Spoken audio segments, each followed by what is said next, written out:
All right, so let me do a sound check real quick. I think we are live here on YouTube.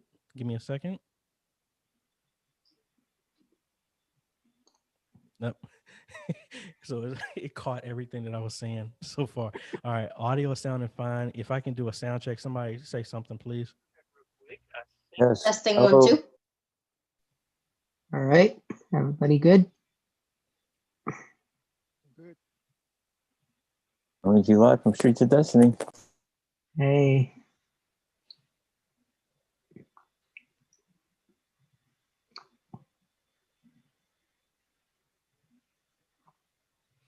Okay.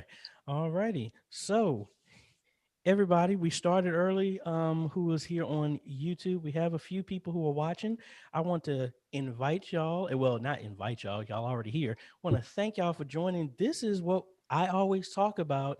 Every 2 weeks, we have a roundtable where it's people from our Facebook group where we sit and talk, and we talk about the good, the bad, the ugly of what all of us, different nationalities, different denominations, where what we say, Chuck, we don't care if we sprinkle, dip, or Sprinkle, dunk. dip, or dunk. Just duck. We don't care as long waiting as for the we are all T-shirt. about we're all about the mission of How do I get that? God's word throughout the entire world. Where's the money? So hold on, let's meet somebody real quick.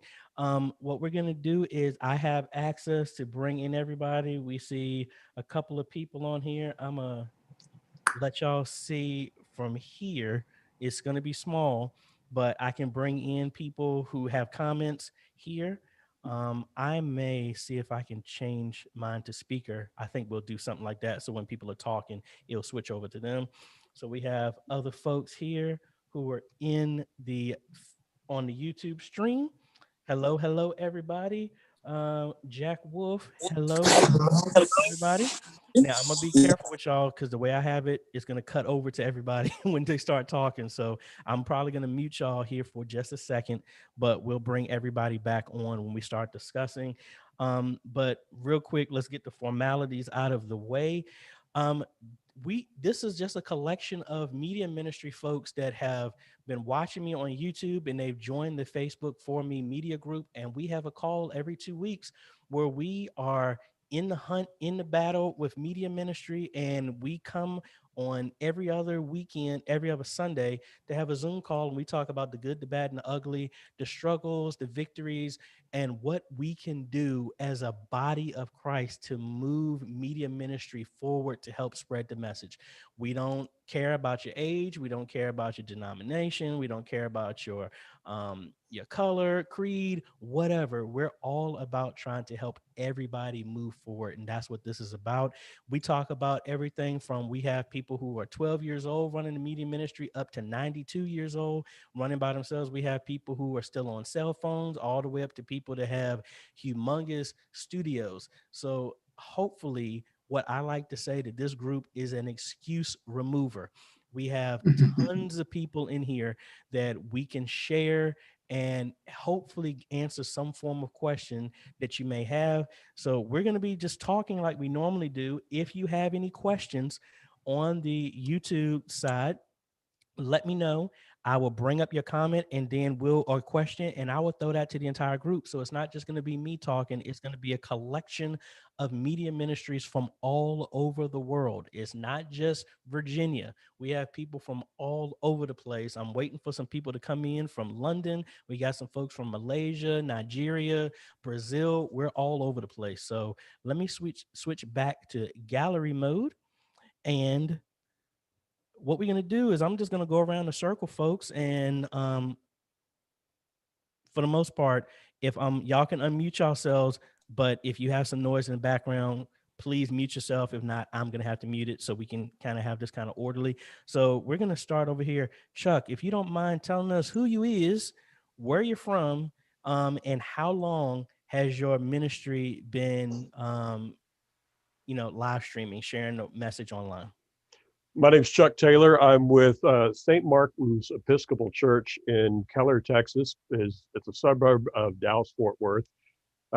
We've been doing video with our ministry for a couple of years, but until August of last year, it was all on an iPhone. We didn't actually start live streaming. Everything was pre-recorded until August of this year. So we would record it and then upload it as live, but it wasn't until August of this year that we actually went physically live. Awesome. Awesome. All right, Mike.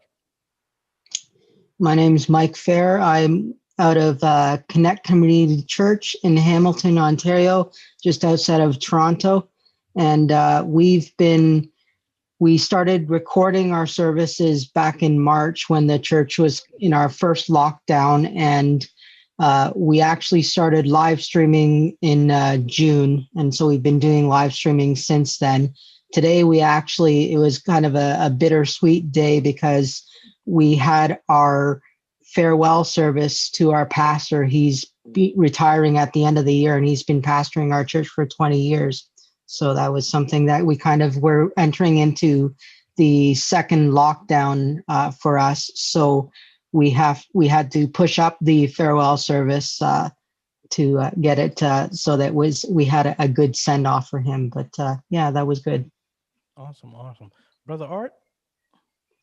My name is Brother Art. I'm at Streets of Destiny Church in Phoenix, Arizona, and I've been with the ministry for about 10 years. We've actually had some Facebook Live video prior to going live streaming, and we only started live streaming officially this year, starting in April. Okay. All right, and I have iPhone Earl. Yes, my name is Deacon Buckley, and I'm a Second Friendship Missionary Baptist Church. And we've been live streaming for a year.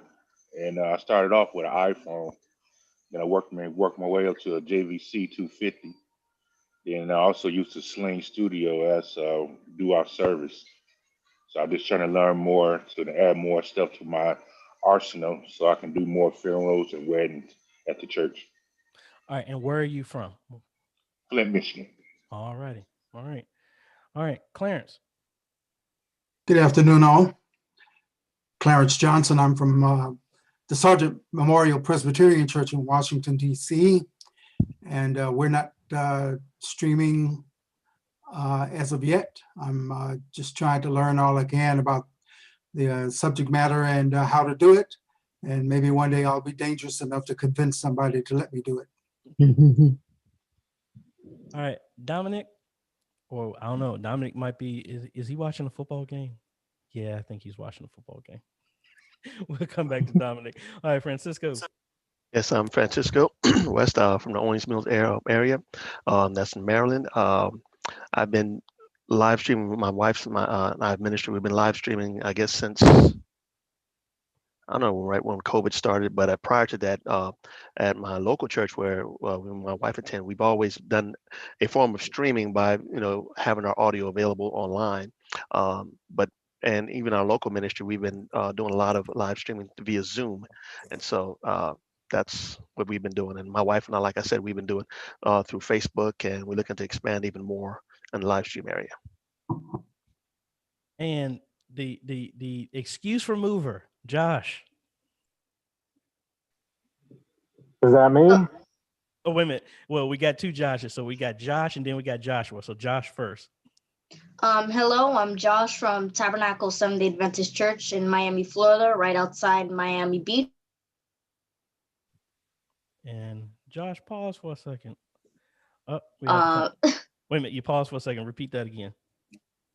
We started live streaming maybe before I was born, but but we've been upgrading from one Sony Handycam up to 3 PTZs, a crane camera, and a whole lot of stuff. We've been upgrading with the children's ministry, with all the other ministries, and we've been able to do more as the future comes. All right, now I have to be careful with this one. Josh, how old are you? 12. All righty. That was 12, folks. All right. So Joshua. I'm Josh Kelly. I'm Midway Community Covenant Church in Des Moines, Washington, which is about 10 minutes south of Seattle. We've been live streaming pretty much since March, right off the bat. Over the summer, we went to pre-taped everything, and we're back to starting September. We're live again, and aside from Christmas Eve, which I'm literally editing right now. All righty. All right, JB. Yes. Yeah, we since we are live streaming since March this year, and we was buying some. We ordered the 8 mini, and yes, and since then we live streaming to Facebook. We want to live stream. And yeah, we have some issue also with the audio, because we are start in the beginning. We are want to look how far, because we are not really sure how this will function or is work. That's the problem with the audio. Okay. Or the video is going, was only the audio is not really going through the internet, or something is the issue there. Okay. Well, we'll look at that. And where are you calling from? From Germany. Awesome. Awesome. What part of Germany? From Bavaria. All righty. All righty. Yes. All right. Now my screen moved around, so let me make sure I don't miss anybody. All right, Ben. Ben, Seattle. Are you from Seattle? I actually am from Seattle, but I grew up in Bremerhaven. So my Freund in Bavaria, my Grammatik ist ganz schlecht. So yeah. All right, so Ben, I don't know if you missed the part. We're just saying where y'all are from. How long have you been streaming? So I started streaming like November, December of last year. I caught I was doing videos. I caught the AJ, the CEO, and those lovely intros, like, to make your tips, tricks, and to make your life easier. So we did that. I inherited a horrible Sony PTZ setup that was 480 at best, and just was horrible. So we've been able to get things rolling, and so I've been doing this for a year. Awesome. Yeah. All right, Simon. Hi, so I'm from Hull in the UK. We started streaming September. We moved into an existing church, and it started off as can we please see what's on, what's happening in the sanctuary, in the second room, and then it sort of went from there to screen in the room, and then it's now we're now live streaming.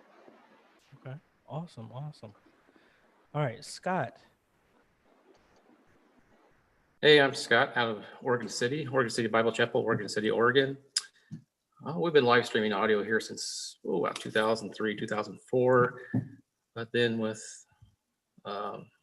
everything closing down, we went streaming via Zoom in March of this year. All right. Anthony.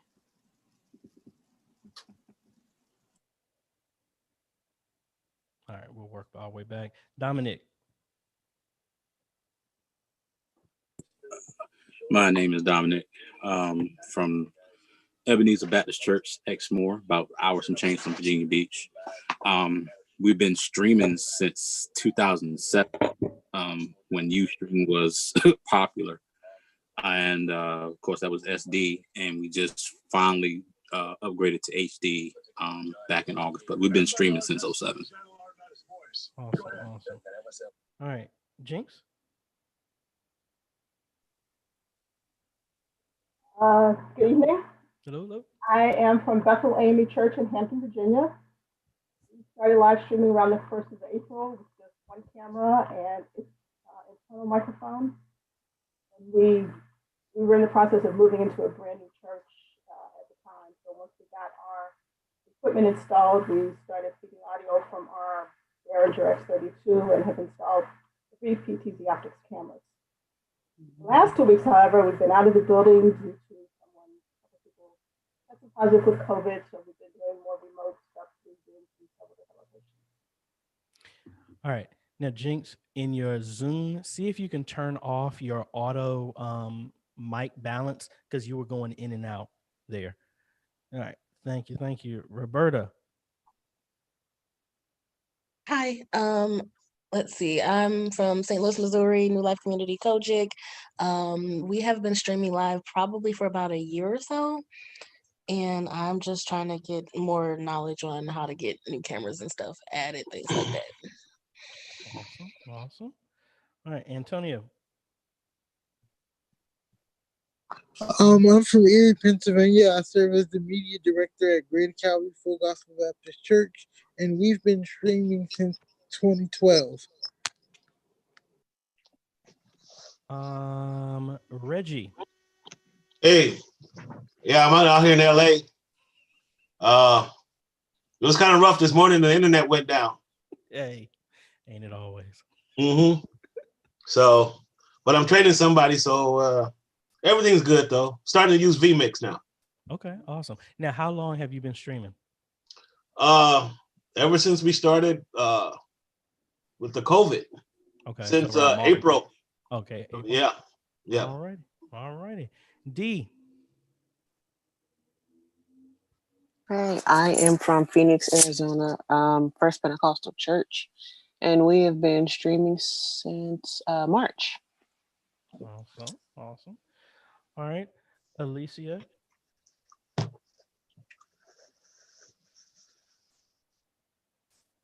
Just arriving. What's the question? Oh, no, we're just introducing ourselves, saying where we're from, our church, where we're from, and how long have we been streaming. Hello, everyone. Sorry for my tardiness. I'm Alicia Evans, associate pastor at Greater Works Christian Fellowship in Petersburg, where I have AJ climbing through the ceiling, as he has already announced on every one of his videos. We have been streaming since March. Awesome. Awesome. All right, and last one that's on here, Rabison.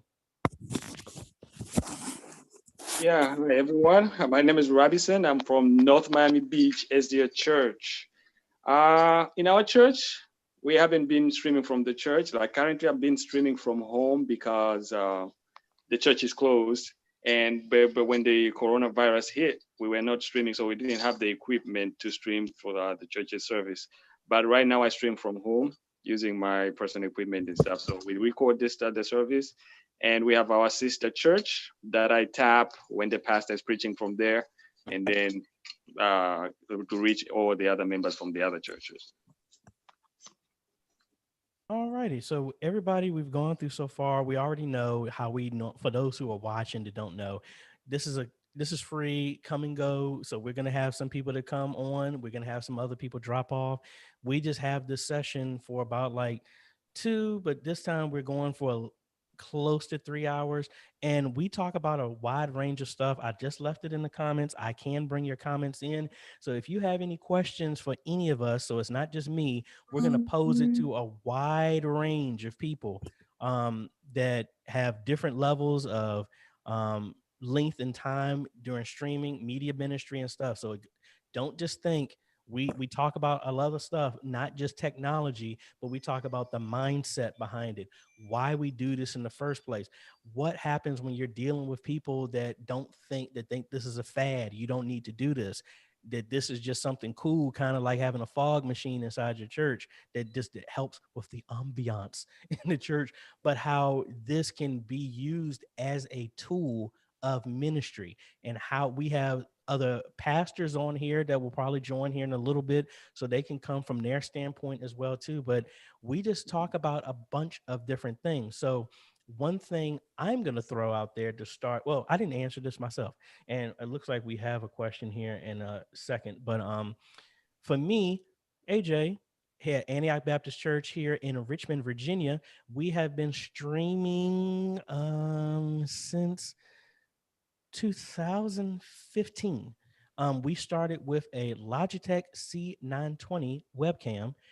It was an uphill battle, but now with everything, just like people have said, when COVID has hit, we grew it before COVID hit to where when it hit, we were prepared. And a lot of people are now seeing the significance and the importance of it as a ministry tool, to where we can properly reach beyond the four walls, just like we're really supposed to be doing. But Let me ask y'all. Let me jump over to this one question here, and I'm gonna switch over to speaker view, and then let me bring up this one question that we got so far. What do you find is your biggest challenge when streaming? And anybody can take that.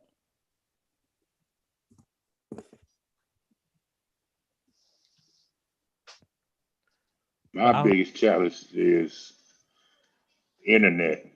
Internet comes and goes and keep cutting out. We go Comcast, get the max, and it still don't work sometimes. Sometimes it just cut off in the middle of the service. And I got to go back route, get about 4 or 5 cell phones to make it one signal to keep the streaming going. So it's just a constant battle you got to work with. Yeah, I think I have that same thing. We have Comcast as well too. And I think one of the things is like I think and anybody else can jump in on this as well too. I really feel that when COVID hit, and you would think we've been in this 9 months, is people still are not prepared for what's happening. Comcast, hey, I'm not blasting companies. They put their own information out there. Comcast is going to start charging people a data cap. So don't be surprised if you have Comcast and your internet gets even worse going next month. But I mean, yeah, I think like we always talk about it having redundancy, because this is not just a nice thing to have anymore. I mean, we have people, I mean, all of us can attribute to this, that we have people who are in sick and shut in, who even if COVID ended tomorrow, people still have a mindset that they don't want to come because they're kind of cautious about being around people.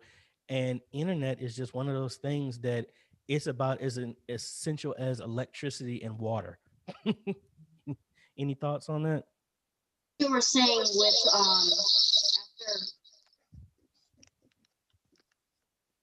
after COVID. Oh, we can't. Sorry for all this. Yeah, right. I think yes, yours is probably playing back through the headphones. Yeah. That's why I had to put mine on.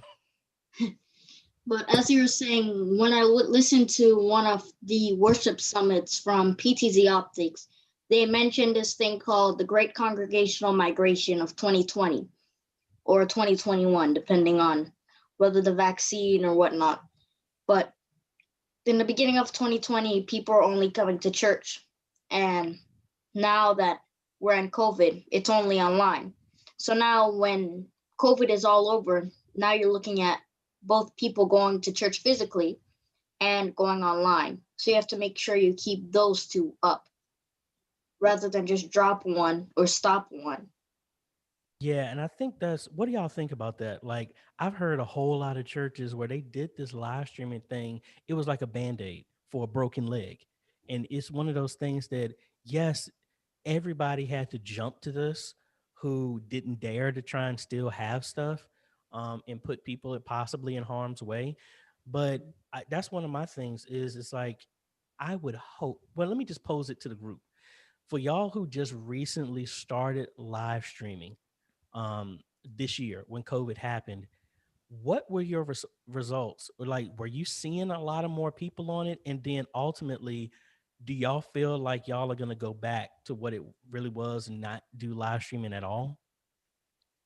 For our ministry, yeah, we definitely see increase because again, we have a wider audience. We have people from Central America, where I'm from Panama. So we have people like my family down there that couldn't, pre-COVID, wouldn't be able to watch the service. Or we have other people from different parts of the world is actually tuning into our ministry. Our pastor made it clear, says after this COVID, we are not dropping, live streaming, and just because, we still got to keep our online presence available.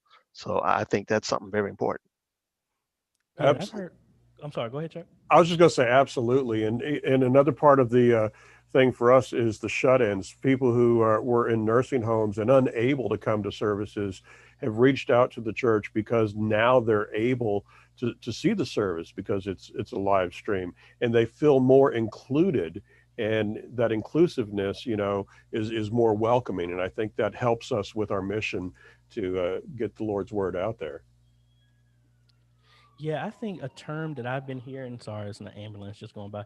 I think a term that a lot of people I've been hearing a lot of people use is the e-church, to where it's like you have your physical congregation and your online congregation. And it's just one of those things that, and Josh hit the nail on the head. And I even talked about it in an old video where it's like, you don't need to even start live streaming if you're not going to give the same importance to the people who are physically in the building to the people who are on the live stream, because we have to sit back and think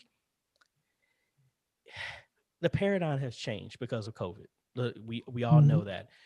So even before COVID, there were people who were truck drivers, people that were working on Sundays who couldn't physically come.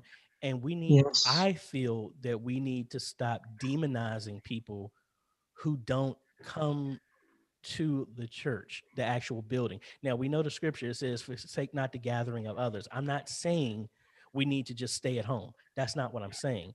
I'm saying that I'm not a pastor or preacher per se, but my thought from my getting my understanding of the Bible is it's more important for people to hear the message compared to I'm not going to share the message with you unless you sit and abide by sitting in this pew, sitting this way, and doing this, this, and this. Now, I saw a couple of pastors and ministers who have joined here. Let me know, what do y'all think about that? What is more important to you? Is it more Well, important for people to be physically in the place getting the word? Again, we know not to forsake the gathering of others, but ultimately, what's the long-term goal of the body of Christ? What's the point of it? well, AJ, it is, as a deacon, you see the change. We breaking tradition. We have to learn how to break tradition. And with this COVID, a lot of these churches are breaking tradition. They feel you have to be in church. They always had demonized people who have to work on Sunday. Our pastor, and ahead of time, has set it up as we got people who truck drivers, who we got some people who stewards. They working, but they sitting their tithes and offering. They can watch the service. They can feel part of the service. They're not there. As long as they feel part of it, they're gonna sit in their tithes and offering to support it. And we're gonna start having a little cash out to help support the e-ministry because it needs to grow. So now we're gonna start getting the podcast so more people can get the word. The whole thing God wanted us, his last commandment before he went back is to spread the word. And with the e-ministry starting, the word is being spread. A lot of churches gonna fight it. But now they getting used to it. Now they the sick and shut in. Now they can't be at church. Now they can get it and feel it. Now as e-ministry, we got to learn how to, just like the person there, make them feel like they're there. Once they feel like they're there, they're gonna support the ministry. Anybody else on that? Because I got a couple of questions I want to bring up and throw to everybody. Any other thoughts on that? When we were live, we had 2 services a day, one at 8 a.m., one at 11 a.m. We're now live streaming at 9. The question I've asked my pastor isn't decided yet is, are we going to live stream 2 services when we go back to the services in the building again? So we definitely will continue to live stream. All right, and I know Ben had a I'm gonna copy your comment and paste it in the chat here on YouTube so people can see what you're just saying. Now, one comment that I have, let me go here to speaker view, and I'm gonna share this comment that was brought up. Should you have a dedicated private internet service and not tapped into the church service to getting the stream out much stronger? Now, Ben, I'm gonna ask you this because this is in your field house right here. What do you think about that? Sure. So one of I did post a link in regards to a lot of people are having issues with getting a dedicated internet connection. When people talk about dedicated internet, for the most part, that's not what they're getting unless they're getting a symmetric circuit, an Ethernet circuit from a carrier. And that's what I do for a living. Again, not pitching that. And most of you guys are not even in territories that we have. A dedicated circuit is one where the provider will guarantee the speeds. right? The speed does not fluctuate up or down. That realistically is the big challenge that the big cable company, so I'm not saying anything derogatory, is running into. The networks, the way that they're configured, is that business and network is available in the urban and the office environment by day, and then residential by night. And what's happening is because everybody is working from home, commuting from home, schools from home, all of that traffic is getting basically piled up, and the network providers are not necessarily able to keep up with that.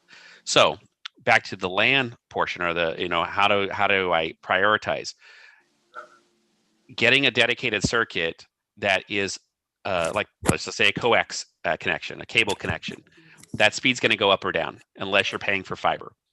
There are other options such as wireless ISPs that are out there. Again, I would advocate searching for them in your area.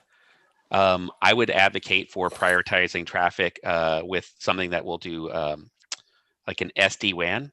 So basically software defined, and then it prioritizes. It will take one or more circuits, even up to 5 circuits, and it will make one cohesive internet connection, and then prioritize your stream, your media stream, over everything else. All you have to know is what's the minimum bandwidth that I need to get to, and then you prioritize that over everything else. So it's a mixture of having a good internet connection or multiple good internet connections, and then secondarily prioritizing your local traffic. And I will always be even over the pastor, even over everything else. You can't get access on your Wi-Fi on your iPad. I'm sorry, the people out there, you should know the scripture anyways. And then we have it on Pro Presenter on the wall. So now with that being said as well too, for the ones who, now I followed everything you said, so I don't know if everybody got that, but let me do a translation from there. Would you recommend, so in other words, you're saying that if I happen to go to Comcast or Fios or whatever and have a secondary account sent to where it's a brand new router, brand new modem, only for going directly to the media booth, you're pretty much saying that even if we did that, you're still susceptible to having ups and downs. Everything is susceptible to that, unless you're doing what's referred to as an E-line, a EVPL. It's a private Ethernet connection, and then you're doing a direct connect to AWS and Amazon Web Services. AWS is the predominant organization. The largest ISP in the world is Amazon. When you guys are using Restream or Caster or what have you, I would almost venture to say that all you're doing is you're setting up a connection that's going to them and then streaming out, because their network is so massive that they're able to do that. So what I was saying is that sometimes people will say, I've got Comcast and I'm at the max speed. You know what I'm going to do? I'm going to get another connection from Comcast. The problem or the fault in that logic is you're off of the same node, is what it's referred to as. So it's the local network, and that thing is already congested. And that's why having carrier diversity, a secondary carrier, is important to offset that piece. Again, unless you have something with SLAs, service level agreements, if I don't get blank, you're going to pay me back, right? That type of scenario, then it's a best effort connection. And that's what most churches, unless you're talking about mega churches, or most churches do not have dedicated service. I don't have dedicated. I don't have dedicated service at my church, but my development, I actually have a dedicated gig circuit, a symmetric circuit. I have SLAs. So have a separate carrier, have a third carrier if necessary, and that's where you get into the return on investment. It's really challenging to explain to board members and deacons and stuff like that the return on investment on some of the stuff, because they'll say, well, our offerings, right? So, for us, I've been able to help prove our offerings are up 10 to 15% because of streaming. We've only had one service in person, like in the sanctuary, since March, and yet our money is up. And it's because we're able to deliver the content. Now, we're not doing it live for the most part. It's almost all pre-recorded, but that is another thing that people should consider. If you cannot, there is only one ISP. It is consistently faulty. It is better realistically to provide a good content and then have active engagement from the sidelines. So that's another route to do. That's what I do.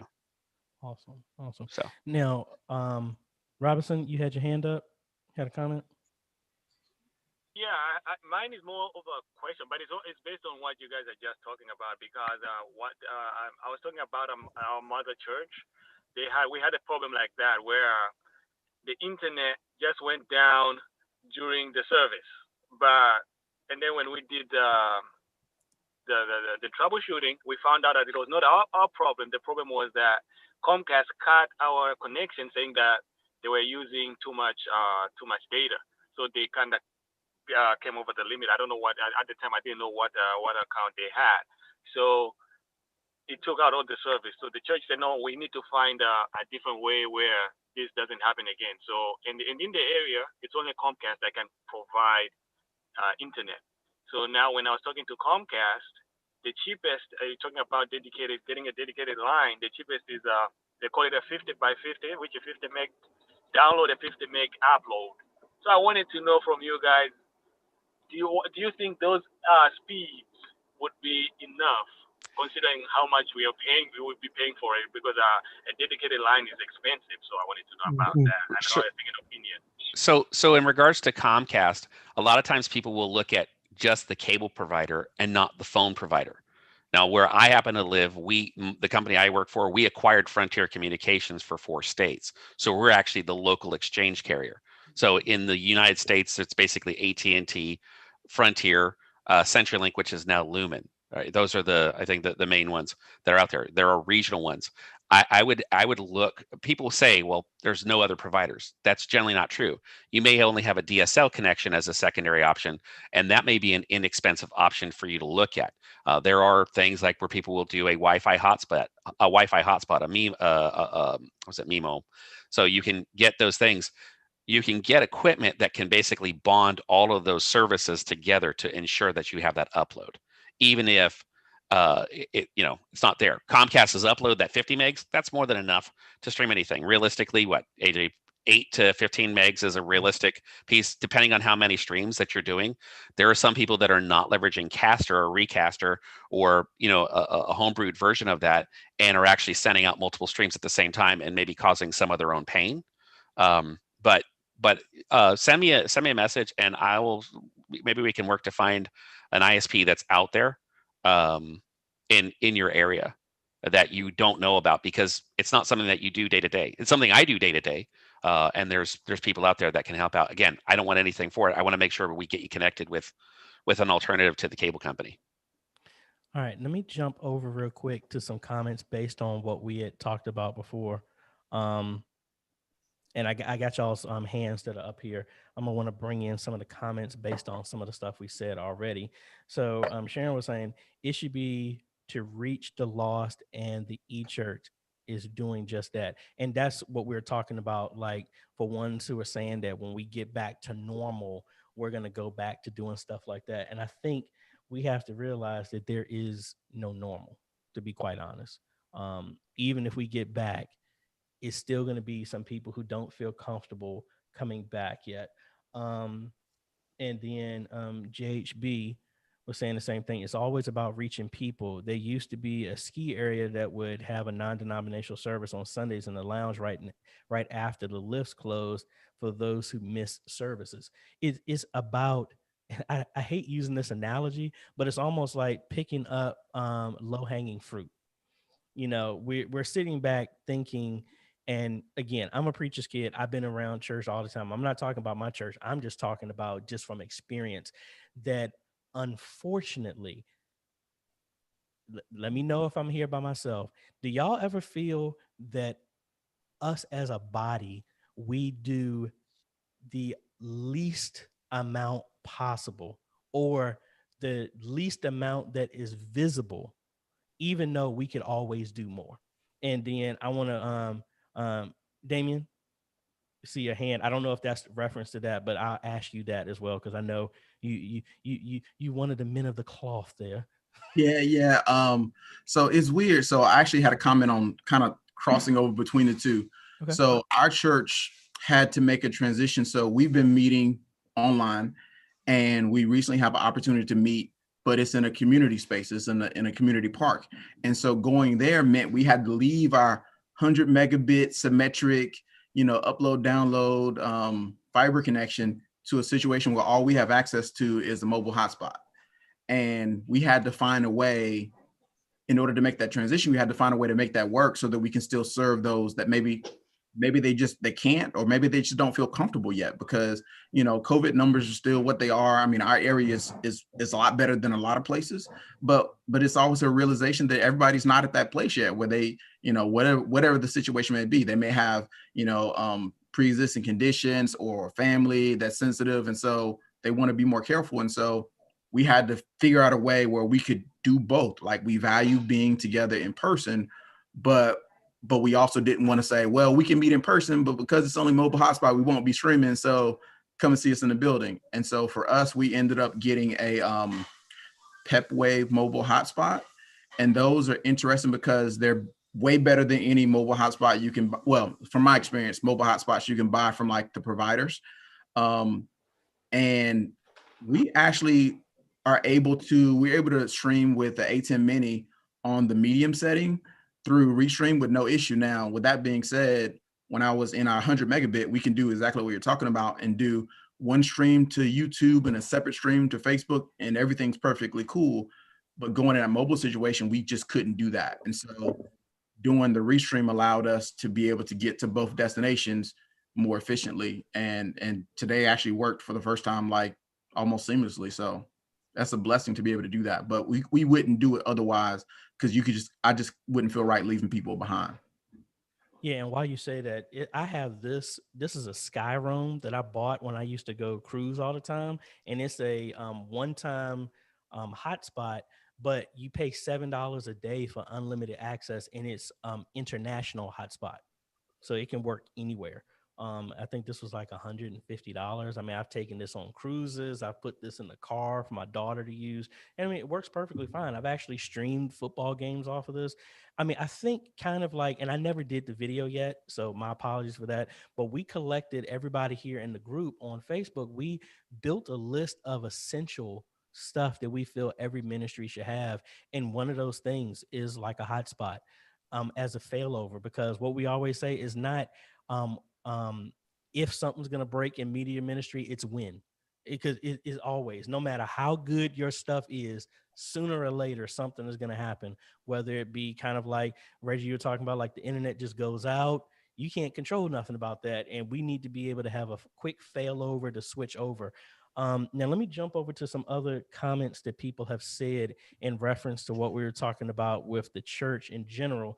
Carl here was saying that, yeah, the church is just a building. Remember, before it was any building, people met in the woods and sat on logs, which is completely true. Jason was also saying that even more than a building or place, the church is community. Reaching those people should always be our number one priority, regardless of if it's in person and online. Completely agree. Yes, just in 2021. I'm done for the year. No. We got another.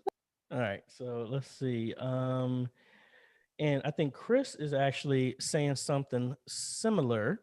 He was saying that their building has 2 lines coming into the building, and the school that's renting our building has one, and they got the other.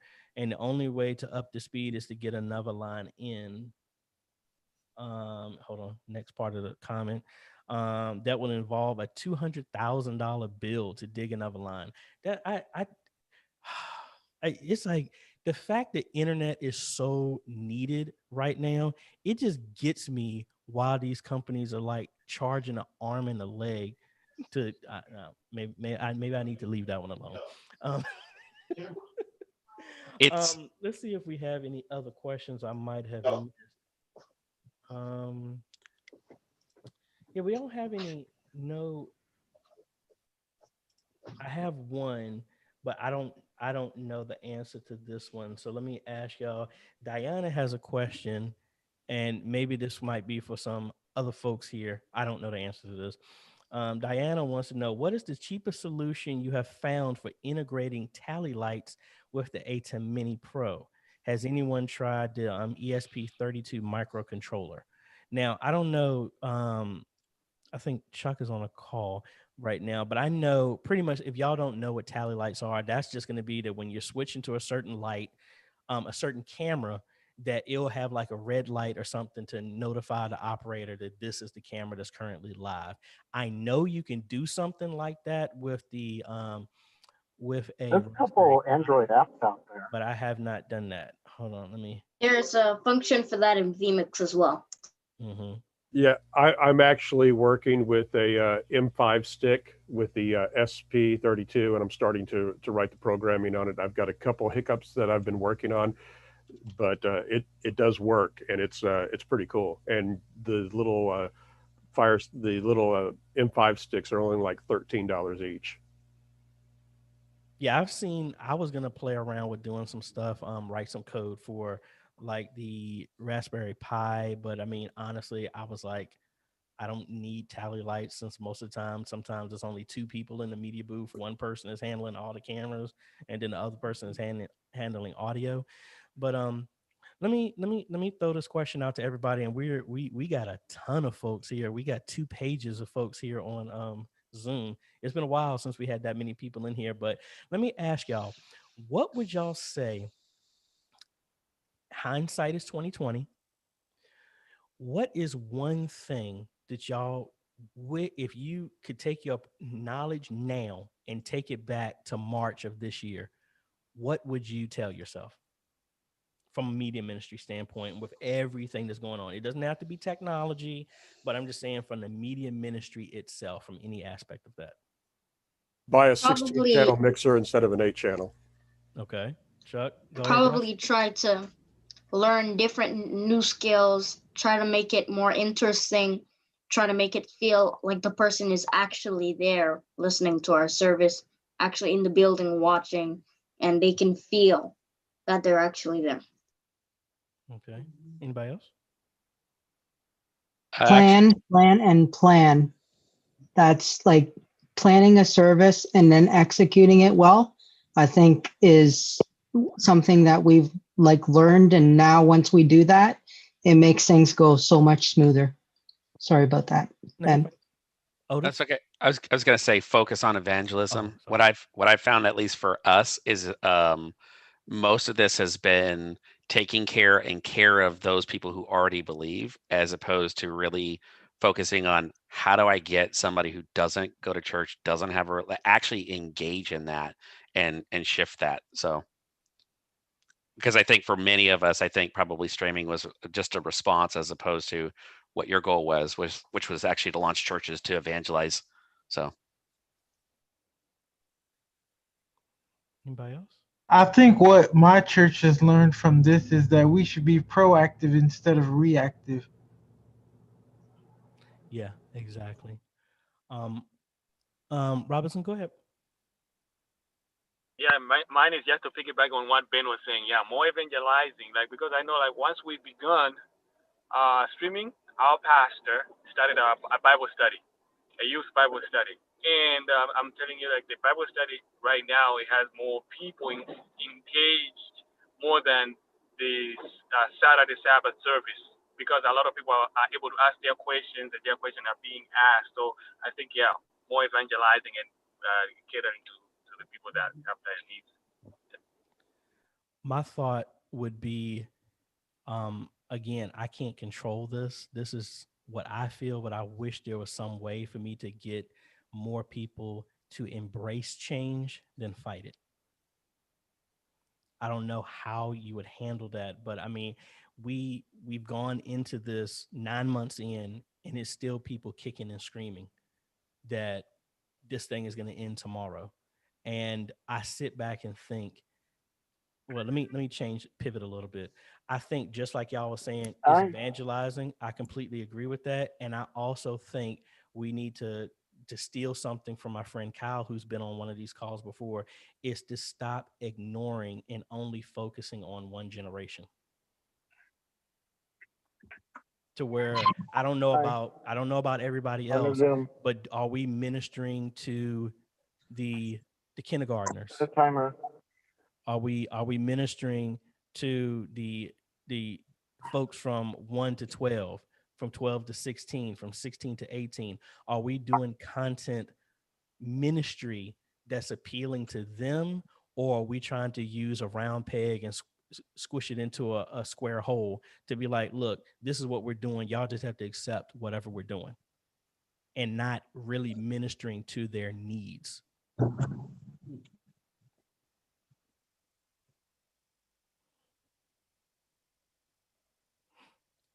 If I could chime in. Yeah, go ahead. I would say to find a way to not get lost in just working in this and actually still be engaged in the ministry myself. Where I find myself where I get caught where I feel like I'm just working and I'm no longer part of the worship. I'm no longer worshiping myself. I no longer have the same connection I used to have, but it's more I'm going through the motions and I got to do this. I got to do this. I got to do this. I got to do this. I got to set this up. I got to move this camera. I got to do that. And the worship is going on. I'm missing the whole connection to God in worship. Mm-hmm. Yeah. Agree. I felt that way. Yeah, I think like for me, the being that like one Sunday I'm media, the next Sunday I'm in directing the choir and playing, I have a balance. But yeah, sometimes like I need to detach and not even, I've always, like I said, I'm preacher's kid. I've never been a pew sitter. That's not in my blood. I need to be serving, worshiping, service, doing something. But now in this time in my life, like sometimes I need to unplug and hey, maybe I just need to sit back and I need to be poured into at a moment. So yeah, I completely agree. Like I said, I say this to everybody in this group, as well as the people who are watching on the channel. Like, hey, I appreciate everything that y'all are doing. Cause we have been hammering it out this entire year that like, I'm not trying to give y'all a pat on the back and lift y'all up to high heaven like that necessarily from an ego type of thing. But a lot of us, we've been able to maintain our ministries where we're at and just call it what it is. It's true. It is. Because we have people who are preaching. That's awesome. But if you didn't have somebody else learning what Cat 6 and Cat 5 and Ethernet and upload, download, and synchronous this is and this, that sermon would have stayed right inside that building. Crawling through the attic. Yeah, exactly. Well, either crawling through an attic or staying in a disc that nobody ever finds. Yeah, that too. Let's see. Now, I don't want to put her on blast, but let me ask her a question. Pastor Aminata. Yes, darling. How are you doing? Hello, everybody. I'm good. I missed you guys. We missed you too. Let me ask you a question. Now, your ministry is not as what most people would think is like, oh, it's in the building, and it's you are ministering from and I don't want to put words in your mouth, but it's like it's always been kind of like what churches are trying to do now, like where you're ministering to other people from home and where you are ministering to people in that capacity. Is that correct? Did I misspeak? Or I don't know, he got disconnected there for a second. Well, I'm sorry. Yes, that's correct. Now, I don't have a physical building. Mm-hmm. But let me ask you, what from that standpoint, that's how your ministry was. What are your thoughts on the fact that now mainstream, typical traditional ministries are being forced in that direction? To be honest with you, I believe that this current situation we're in, this pandemic that we're in, affords us the opportunity to walk in the footsteps of Christ. He wasn't in a building. He was, busy going to reach the lost and those that society has kicked to the curb. He wasn't interested in things that will benefit him personally. And I think that a lot of our ministries are cloaked in Christianity, but it's really more about what's in it for me. I've seen too many people get caught up in the so-called gospeltainment as they walk over the homeless, as they walk by the person in the street. So it's more or less, I think God is calling our attention to, this is the time to get it right. Let's do it right. Yeah, I completely agree. And I really, as somebody who is a minister of music, loves choir, loves teaching it, understands about ushering in the spirit in the place through song, to where we're not singing to entertain, but we're singing to develop the atmosphere. I really feel that this COVID allowed all of that to be removed. And it forced, I can't use the song to hype me up. I can't use the choir to hype me up. And then also from a spectator standpoint, you went from being a spectator to somebody who was trying to be fed, and they were hungry for the word, to where now when you're watching your pastor or whoever, you didn't have all the bells and whistles. All you had was that person and the word.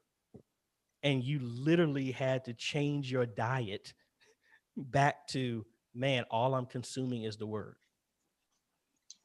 Can I just jump in there on that one? Because what I have found is that there is an increase. There's been an increase for those who do not understand the word. In other words, we go to church on Sundays and we got preaching and preaching, and some would say preaching to the choir, but not nearly enough teaching. And this now gives us the opportunity to teach. John the Baptist was the preacher, but Jesus was the teacher. John proclaimed, Jesus explained. That's what I'm talking about. Yeah, I completely agree. I completely agree. And I think especially, and hey, we take the conversation wherever it goes. I really feel that at the same time, it, I'm stealing from my friend Kyle. This has really shown, can people preach themselves their way out of a wet paper bag? Meaning that now that you are public, you're online, you're now put out to the entire world. Is your message about convicting people? Are you trying to convict people, or are you letting the word convict people? Amen. Yes. You know, because I think for me, I really feel that from my role from a media ministry standpoint is to be able to amplify, broadcast the message that is coming out to the world. And I've said this before, that the online, whatever platform it is, it's a mall that has 7.5 billion people coming by, and it's free for you to set up a store, and anybody can come by. But is your store showing anything that's worth for anybody to come by? I mean, because if you're just sitting here, and I'm not trying to tease or pick on anybody, but if all they come to is, let me go to Damien's channel, and I go to his channel, I'm like, wait a minute, is he passing out? Is he trying to teach something? Oh, okay. Because I mean, honestly, we talked about it before. When we go online, what we're doing, and honestly, it's not even online. What we're doing is we are trying to get attention. That's what we're really trying to do. You hold somebody's attention, not with bells and whistles, not with a song and dance, and not, doing all these dances and stuff like that. No, we need to be able to do something to compel people to be like, wait a minute, there's something here. And really what that is the light of Jesus showing. That's really what it is.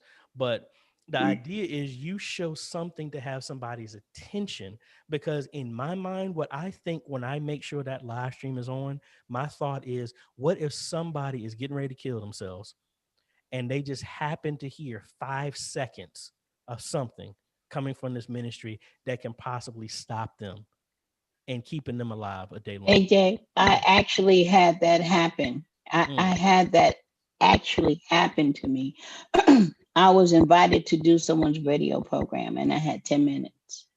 And I was speaking. I just let the Lord use me, and I was speaking. And in that, I got a phone call from this young lady that I did not know. And she said, what you said, she said, I was about to commit suicide. She said, but I heard you on the radio. And there, and out of that interaction, not only did I get to meet her, but I got to mentor her, and now she is thriving in her work and in her life. But that actually happened to me twice, actually. Wow, that's awesome. I mean, and I think for those who are still not liking this technology, that's not even live streaming. That was radio. So I'm like, the people who are knocking this technology, Right. I don't think now just let me be a jerk by saying this. Do you think that would have happened if you had to? I'm not going to share. Pastor Amanada is not going to share this message unless you come to her building, you sit down in the pew, and you like that. That was so self-centered to where it's like the only way that you're going to get this is if you jump through all these hoops instead of being this word is available to anybody, and no matter which way you turn, it's there available. And also with the e-ministry now, it really showed what pastors can really teach, who and ones who can preach. The ones who can preach can put on a show, but can they teach, have substance? And the e-ministry is really showing who really can speak the word from the Bible, or instead of Oh, that's the entertaining truth. Yeah. man. As a deacon, you see the different of the different preachers. You really watch them and study them. They have no scripture behind their word, and the e ministry is showing it. That's how powerful e ministry is. It gonna show everything, how the people engage, how the pastor put the word together, and the scripture. And it shows everything. And these days, all that hooping and hollering, that's in the past. Because now you only have the first 10, 15 seconds to engage somebody, and you will lose them. As a You ask any teacher, you got their first 15 seconds. If you don't engage them, just like in video, if your video don't have nothing to engage somebody, I turn it off. If you just staying on one spot and the preacher moving all over, different stuff going on in church, you don't have them engaged, I turn it off because it's not worth me watching because I can't get engaged. And this is what the E ministry is doing. And when as we learn how to work the cameras, we engage the singer, we engage the musician, we engage the preacher. This we are telling the ministry through the eyes of vision, so people who ain't there, they can feel it. And we are going to the new age as these young people now, these millennials, don't want to hear all that hoop and holler. They want to hear the word. Come They on. want to see the word. They That's want to right. see factual in scripture. And that's what the E ministry bring is scripture. The E ministry gonna tell if your pastor really preaching or he just there for a show. Now, let me ask y'all with that in reference to that, because we get a lot of people just talking about from a technology standpoint. For that, what do y'all feel? Does it really take a lot? Well, actually, hold on. Before I even go to that point, Josh, you got something? Back to what Elder Buckley was saying about some people having to choose one stream who really isn't capturing their attention and going to another. I probably witnessed a whole lot of churches or somebody watching one church where nothing's going on, you can't see anything, there's a whole bunch of stuff, but nobody feels engaged. To another church, which is, I'll be honest, all the way down in Alabama, on the side of a major Ivy League campus, and has everything going on, making it feel like the person is actually there and grabbing somebody's attention to the word and everything else around it. Now, I guess that's my question I want to lead into and really get a lot of y'all's thoughts on this. To engage people, when we're saying that, we're not talking about you need to have a 6K, 8K camera, Dolby Atmos surround sound, with with fog machines and lights and strobes and zip lining and Cirque du Soleil going on in the church. That's not what we're talking about when you're saying you need to engage. Engaging is showing the light from that person, how you connect with somebody to where I don't want to be the only ones talking. I mean, how would y'all define that engagement? Just like you said. Well, I mean, it doesn't take all of that. Like, it doesn't take the lights, the smoke machines, like the latest and the greatest, because I feel like so much of that is geared towards millennials or towards the younger generation. But as a millennial, I'm 28 years old. I'm not looking for that. I'm looking for content. I'm looking for something that can help me in my life right now. I'm looking for, how can I connect to God? How can I grow my relationship with God? It's all about the content for me. I mean, the other stuff is nice. Yes, it can help, but sometimes I think we get too caught up in trying to produce a great show or be so entertaining that we lose the content, we lose the heart of the message. So I don't think it takes all of that to keep a person engaged or coming back to your service or anything. If you have the content, if you have what I'm saying, the message is what's more important. Yeah, I completely agree. And I think we've talked about it before, to where YouTube, your social media, wherever you're at, people, I don't care how, unless you're Stephen Furtick or UTD Jakes, no one that I think in mass is searching for your name on those platforms. So, but what are people looking for?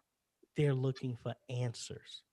How do I fix this? How do I fix this relationship? How do I have a better connection with this? How do I do that? That's what people are looking for. And that's kind of like what we talked about. Like, you can still preach whatever you want to preach. That's fine. But you have to realize, just like if we go back to that store analogy, if if JB, if you decide to set up a store in the mall, and you just put up a store, you don't put up no signs, you don't put up nothing for me to know what in the world you're offering, what are the chances for me to come by? You could be giving out some great stuff, but and now again, this goes back to what Christine was saying. It's not about you shooting off fireworks, but it's like, hey, it could be something as simple as, today we're going to talk about, how do you deal with homosexuality? How do you deal with this? How can you talk about this? How can you talk about relationships? How can you talk about reaching the younger generation? Something that's, let's not dance around the issue.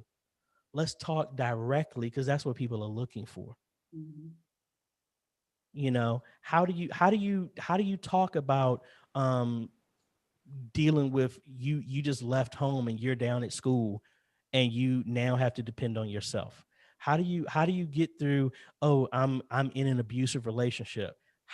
What does the Bible say about that? How can I take this biblical stuff that was written over 2,000 years ago and apply it to my everyday life? But in our media ministry, we are trying to present that in a platform that's easy for people to digest and to find. It was this speech. Go ahead. Sorry. I just want to piggyback on what you were saying. A few weeks ago, a friend of mine, really good friend of mine, we both were laid off at the same time. And we shared on Facebook, we did a Facebook Live where I was interviewing him on what it's like being a man. At the time, I was single. He was married. About losing your job, being laid off, and I was sharing with the people that, after, and those, if those of you, what I'm about to say, if you haven't experienced it, it may sound crazy, but after you've been laid off about 6 months, the walls begin to talk to you. You sit up there wondering, how am I going to pay for this? How the responsibility, the weight of it. And I remember sharing that with me and my friend. We were talking about that, how we both, as men, again, he was single. I mean, I was single. He was married. And now at that time, we just had each other. I had to encourage him. He had to encourage me. That one day I felt like I was a failure. The other day he felt like that, and we had to uplift one another. And because of COVID and because of what was taking place, that we were able, like you said, we were able to give answers. We were just two guys that loved the Lord, and we began to share that. And he began to share from a man who was married, and I began to share from the aspect of a man who was single at the time. And just like what you were saying, we didn't have a bunch of stuff, but we just, two guys were just sharing our hearts. And then afterwards, we started getting a lot of hits back. And some other guy reached out to him and said, man, I'm not the only one. I thought I was crazy. When you talk about the walls talking to you, it's like, man, I know exactly what you're talking about, because, you know, you go through all these mind games, and just like what you were saying, I think that because of that, and because of this time that we're living in, people that have been laid off, people that don't have jobs will tune in and say, okay, man, how did these guys do it? And like my friend was saying that was married, he says, don't take, he was saying that his wife tried to help him. And he was saying, how can you do that? We still cannot pay the bills. And I remember he looked in the camera, he said, men out there, don't despise your wife when she's trying to help you. Don't just, even if she's trying to bring something small, don't look down upon it as it's not enough. Not realizing, hey, look, she's trying to help you. And I thought that was very powerful. And I think that that this platform really gives us all an opportunity. And now, one other thing before I stop here is that I think that this gives us a multitude of voices, because you said something, and even in the word says, I become all things to all men, that I may win some. There's going to be some people that, AJ, you will meet, that you'll speak to, that I will never meet. There's going to be, that I'll never reach. There's other people that I reach that you'll never reach. There's other people that we will reach together collectively. You may plant the word, I may add the water on it, but God causes it to grow, or vice versa. So I think this is very beneficial, that we all need the body of Christ collectively. And I love how we have people from different parts of the globe, and, you know, the West Coast, the East Coast, and that's what the body of Christ is all about. I really think that, and COVID has really opened that up and really exposed us to that. Yeah.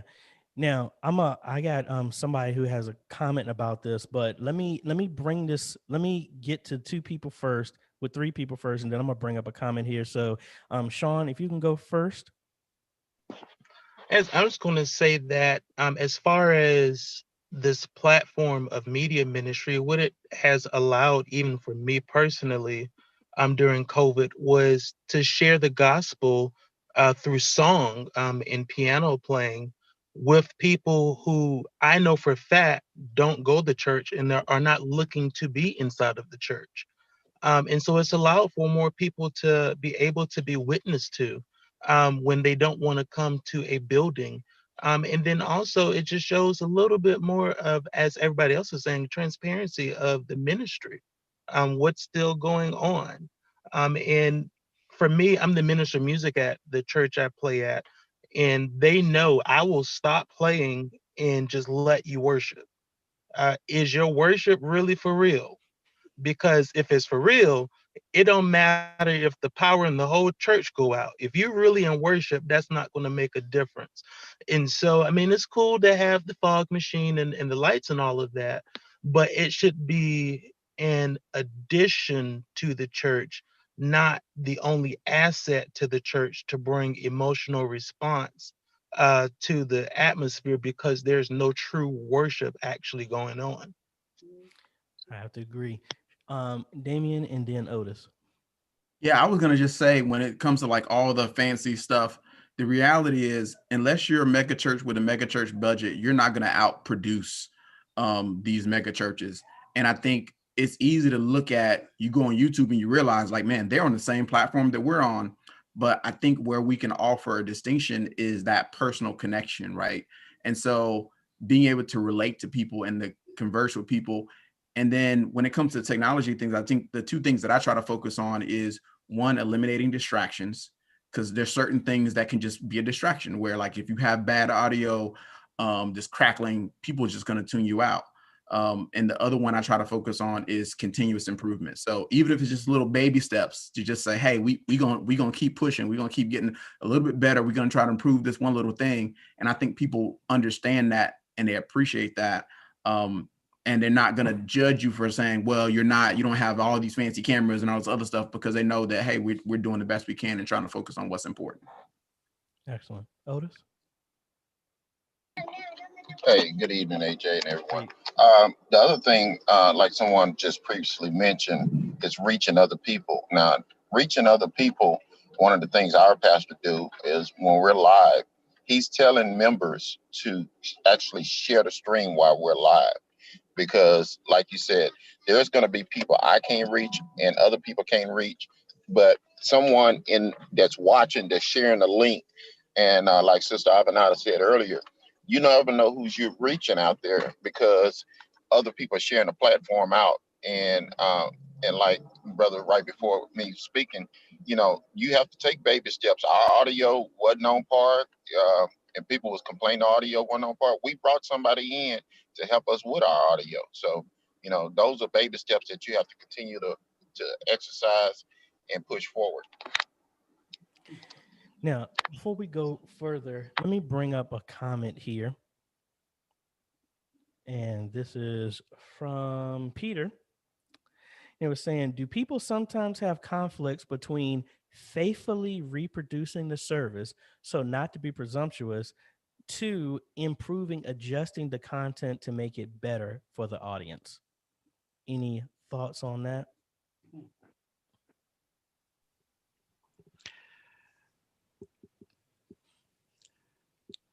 Go ahead, Ben. So there's been a couple of times where in the process of so we do two things. We have a regular Sunday stream, and then we have like a daily devotional. And there's been things in the process that have either been theologically incorrect, scripture misquoted, those type of things where I run into a piece and I'm like, no, that's not biblical. And I'll call it out and we'll edit it out and we'll walk through it. I'm not gonna, because what happens is there's a bunch of trolls on the internet and they're looking for you to misquote the scripture or be out of process or whatever like that. Does that mean everything has gotten caught? No. But yeah, I'm not gonna let us, say something incorrectly and not at least have a conversation about it. But yeah, we've had challenges. And so there's times where I'll edit something out to avoid a piece. But still in the hopes of trying to make sure that the broader piece, which is the message, right, the gospel, that's what goes out. Yeah. One of the topics I was like, it's working through, like, when you have difference of theological opinion. That's one of the challenges that at least I've been running into. I don't celebrate. I love, believe in Jesus, birth, that all that kind of stuff. I don't practice Christmas. I don't practice Easter, but yet I go to a church that does, and so trying to be as supportive as I can for that piece. Like, that's one of the challenges that's one of the things I don't know if other people run into, but so yeah. Sidebar. Side conversation. No, I completely understand. I think let me change the subject real quick before I even go down that path. But no, I completely agree. I think one of the things is, let me rein us back just a little bit. And I'm loving the conversation, because this is how we normally do it anyway. But I want to give some people some encouragement and some hope. So we always talk about the good, the bad, and the ugly. I don't like focusing on bad because we put the energy in that direction, but sometimes we need to highlight the bad so people can know that they're not in this situation alone. Francisco kind of mentioned this as well. We're not trying to one up each other with this one, but what is one of the worst situations that you've ever had to deal with in your media ministry? And if it's personal, keep people's names out. But go ahead, Josh. It was Wirecast that I was told it wasn't working, and unfortunately it was the Children's Day, and they asked me to preach, so it's not available on playback for some reason. Chuck? Yeah, when I first got my ATEM Mini, I forgot to plug the mixer into the ATEM to get the audio out. So here's the preacher giving his message, and there's complete silence. So, it was a learning process. You had to learn to put that cable in there. Now the cable just stays there and nobody touches it. I know for me, we've had times where somebody has yanked the power by accident, because the cable was kind of wrapped around a door in a closet. When somebody opened the closet, it pulled the entire network to the switch and it killed internet all the way on the other side of the building. We've had that. One of the times our whole computer system died. So we're like, you don't have anything. You don't have projectors. We don't have this. All you got is the pulpit mic and the keyboard amp. Go.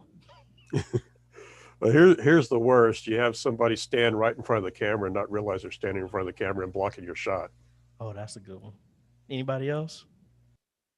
Had the power amp go out. Right in the middle of service, we're sitting up there during praise and worship, and all someone said, "I smell smoke." And we looked over the power amp was out. So somebody burning up some turtle doves or something like that. Sweet savor under his nostrils. Is that what that was? I've had two big issues with pre-recording. One of the blessings of doing a pre-record service is that you don't have to be there, right? So early on, I did one where we shot it on Saturday night. It's not back up now. Okay. So we shot it on Saturday night. I didn't get home until like 11 or 12, and then I had a photo shoot the next morning. I edited it to the best of my ability. Unfortunately, there were edits that were left in there, and so that was fun. And then I got a text and then a call this morning at 1:10 from my pastor and the first lady. Hey, we're streaming our Christmas service right now. I don't think that's what's supposed to be happening. There's a difference between 12:55 a.m. and p.m. apparently. I didn't know that. So I think I had one of them when I remembered I wasn't there and everybody was calling me because it was a Sunday that I was off. And I'm not throwing nobody under the bus. I'm just telling you how it is. Everybody was like, "Hey, something's wrong with the live stream. We don't this doesn't look right." And found out that they were live streaming, but somebody hit the play button on our hyperdeck. So it was playing last week's service, overriding everybody's current service that we were in. So it was like, oh, and nobody knew until like 5 minutes before the sermon was over. And it's like, oh, then all of a sudden it just cut to the people who were there live. Like, what in the world just happened? I actually got somebody here in the comments who is saying about the worst thing that happened with them. Give me a second. Let me switch over here to speaker view and y'all can see. We're saying the worst for me was trying to explain to the church council president that he simply had zero skills on playing guitar and he really needed lessons before playing in front of people. Good Lord. Oh man, that's wow. That's crazy. I'm not looking forward to a conversation I have to have tomorrow. Our pastor decided, after we were having some dropouts on his headset mic, he decided it was a problem with the mic itself and not the frequency it was on. He decided by himself his own mic to plug into the transmitter without checking with me. He comes in, tells me, "Oh, well, I'm going to use this one today." It's like, what's wrong with it? He says, "Well, it's brown because he's a black man instead of tan. He wants a darker one." Well, he didn't tell me ahead of time, and so I'm like, you gotta let me know. I gotta ring it out and everything. And so I gotta have that conversation tomorrow. Today was probably one of the worst days I've had as the media director. So we're live streaming, but for some odd reason, the iMac microphone is picking up everything in the sound booth. So they can't hear my pastor, but they can hear my chair turning, me breathing, my phone vibrating, and I had no idea. And so as soon as service was over, I got rid of that video so fast. But I wanted to ask any of you guys, is there any way that I can disable the iPhone or the iMac microphone? What are you using to stream? What program? A10 Mini. You would just need to turn off if the iMac. Well, you're going with the A10 Mini, but is it the streaming from the A10? Actually, we're going through OBS. Okay, on OBS, you need to go under settings and audio and disable all your audio. Disable it all, and then only bring in your audio in the source for your scene, which would be the audio coming from the A10. So it would be the Black Magic design. Yes. Gotcha. Thank you. Yep. When I tell you it was an epic fail, epic fail. Hey, well, guess what? I don't know about anybody else. I've done that. That's happened multiple It's times. behind the scenes director commentary. I make sure to mute and then hide every source, every audio source, except the one audio device that I specifically add to use as my audio for my stream, because it will get you every time, especially if you got more. If it can go wrong, it will go wrong. And if you have people who work in your department when you are not there, 9 times out of 10, something's gonna be wrong when you come back. Amen. Amen. Here's one that's really bad is when your clergy leave their wireless mics on when they go back in the back to get the communion or whatever. Yeah. And you can't figure out which one you've got to mute Yes. because they're all going and you're sitting there trying to figure out who's talking. The flip side of that, though, when you mute those so that you don't get that, and then you forget to unmute when the person's talking, that we've had that happen a lot too. Yeah, in the comments, there's a lot of people who have had that one, having people not mute their mics and go to the bathroom. That has happened. That's happened. I remember that happened at my dad's church before there was even live streaming anything. We had a guest speaker went in the back, and you could just hear like "Let it flow, let it flow," and I'm like, "Come on now."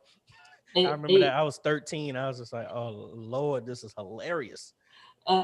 Hey, look, and it happens on a professional level because I wasn't there when this happened, but I was told by one of the former directors at the television station that I used that a former morning time anchor forgot to take off her microphone before. Now it didn't go over air, but obviously in the control room, all that audio is being monitored still live and living color. So I wish it would have went on air, because then there would have been a recording of it, and me and her would joke all the time. So this would have been something funny to bring back up. Now, Diana has one that that has happened multiple times at my church. Tell me if y'all have had this one. Forgot to hit the record button. Go through the whole all the service. time. Today. This morning. The A10, I put it in the A10 Mini Pro, and when you're doing the record and you do the audio, if you don't turn it on, if you're doing it from a pre-record perspective, we had the pastor preach the entire sermon, get all the way done, and I realized that the red light was not lit. So I'm recording the sermon, which is even worse. I remember back in the day, we used to actually record from the audio board too, just as a backup. But as things have gone on, it's like, oh, we got good with it. And then it was so many times I wish I had redundancy for stuff like that. Robinson? Yeah, me, it was when you were talking about, you were saying, what's the worst that's ever happened to you? I remember, I think it was about 3 months now, I went to pre-record the message with our pastor. I get home to pull up the memory card in order to edit the message. I couldn't find it. I called the pastor. Do you know what I did with the memory disk? I couldn't find it. We went back to the church, on the parking lot in the church, searched it. We never found it. We had to she just told me, okay, just go ahead, find another one of the old sermons, put it up there, because there's no way we can do it. Then months after, I find it on the chair that I sit when I'm usually editing. Up to now, she always make fun about it. She always brings it up. So that's one of the worst. So for those people who use Restream, have you ever toggled off all the channels and then hit the stream button and forgot that you toggled the channels off? Yes. I've done that too. Yep. Damien? Yeah, last week was our first time using our A10 Mini live for worship. and was also our first time using Restream. So we did a whole bunch of stuff wrong. Like for the first couple minutes, the audio was coming in good to the ATM, but I didn't notice that the auto monitor on the output side wasn't set up right, because I guess it reset when I powered it off. And so I had no sound for the first like 15 minutes, like into worship and everything. I also created a Restream event, but I forgot to copy and paste the event key into my ATEM mini software. And so I was still streaming, but I wasn't on the event. And so there's always like little small things like that happen. And you know, it is what it is. I also forget to hit the record button and stuff like that as well. Man, you know, I think in all these horror stories, I hope people are in the chat. Man, y'all see that, like, it don't matter. We from all over the place. Everybody has had the exact same issues, which is comforting to know. I haven't heard somebody say something that's been out of left field, like, oh my gosh, I crossed these wires and I caused a nuclear explosion. I'm like, well, wow, that's never happened. But the good thing is almost everybody has had some type of thing. I got one. Hey, AJ. Yeah, go ahead. I have one. One of my churches I was helping out, I was training them. They was getting messages that the stream wasn't going. And so the young lady had her personal platforms tied to her email address. And she was actually streaming to her page and not the church's page. Yeah, I've seen that one too. We got a question here for y'all. Let's bring this up. What kind of portable power solutions are you guys using for funerals? I'm looking at a 500 watt-hour battery generator to power my ATEM, small mixer, 4G modem, and router. Anybody doing anything like that? Don't tell me we got a new question that no one here has came across yet. So I hadn't done it yet, but I'm very much about to pull the trigger on it. I've been doing some research into solar generators because they run pretty much silent. I can bring it home, toss it in the shed, plug it up to some solar panels, let it charge without it eating away at my electric bill at home. So that is something I'm going to jump head first into. And I found a pretty good generator apparently, and it's only going to be about $280. So I'm excited to try that out and see how that goes. And because I do a lot of portable situations where you know, outlets are on the other side of the room or whatever the case is, and sometimes you just don't want to run long cables when it's a tripping hazard or whatever the case may be. So I'm definitely looking at putting together one of those solutions real soon. Awesome. Well, I also have one of those electric generators that you were just talking about. I have it for my home. It's a little costly, but if there is a power outage, it's strong enough to even power my refrigerators and freezers. So I do have that as a backup. Okay, awesome. All right, let's change directions just a little bit because I'm seeing some more people here in the group that did not respond to this post that I did. So we're coming at the end. We got one more Sunday left in this month, and then we're going into 2021. We left all the bad and learning experiences of 2020 in the past. So what are y'all's goals for 2021? We talked about it before. Write the vision, make it plain, so that way we need to, if we have a GPS, we got to put a destination in it somewhere so we know where we're going, because if not, we're just taking a journey and we have no idea where we're going to end up. What are y'all's goals for your media ministry going into next year? Evangelize. Spread the message, make sure more people get it. Excellent. Well, my Sorry. Go ahead, Josh, the other Josh, and then Pastor Amanada. Make sure I'm not the only one in the media ministry. I think a bunch of people got that one. Pastor Amanada. My goal is to complete the book that I've been writing. I'm excited about that. And because I teach as opposed to preach, I'm looking forward to doing seminars and sessions on breaking the word down, because the more I write, the more I realize people do not know the word. They know of the word. They can quote a scripture here and there, but with all they're getting, they ain't getting no understanding. Yep. And who was that? Reggie? You were going to say something? No, I was just coughing, but I just want to get some PTZ cameras to put in the church, and learn vMix a little bit more. I'm kind of liking vMix better than OBS, but doing that, and then training somebody, because I'm tired. Hey, I totally understand you. I think don't hoop and holler yet. We're still in the works.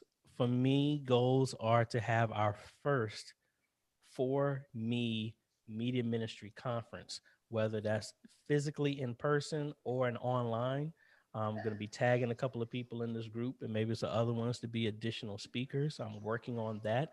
So no dates set or anything like that, but that is to at least get that one on the ground and running.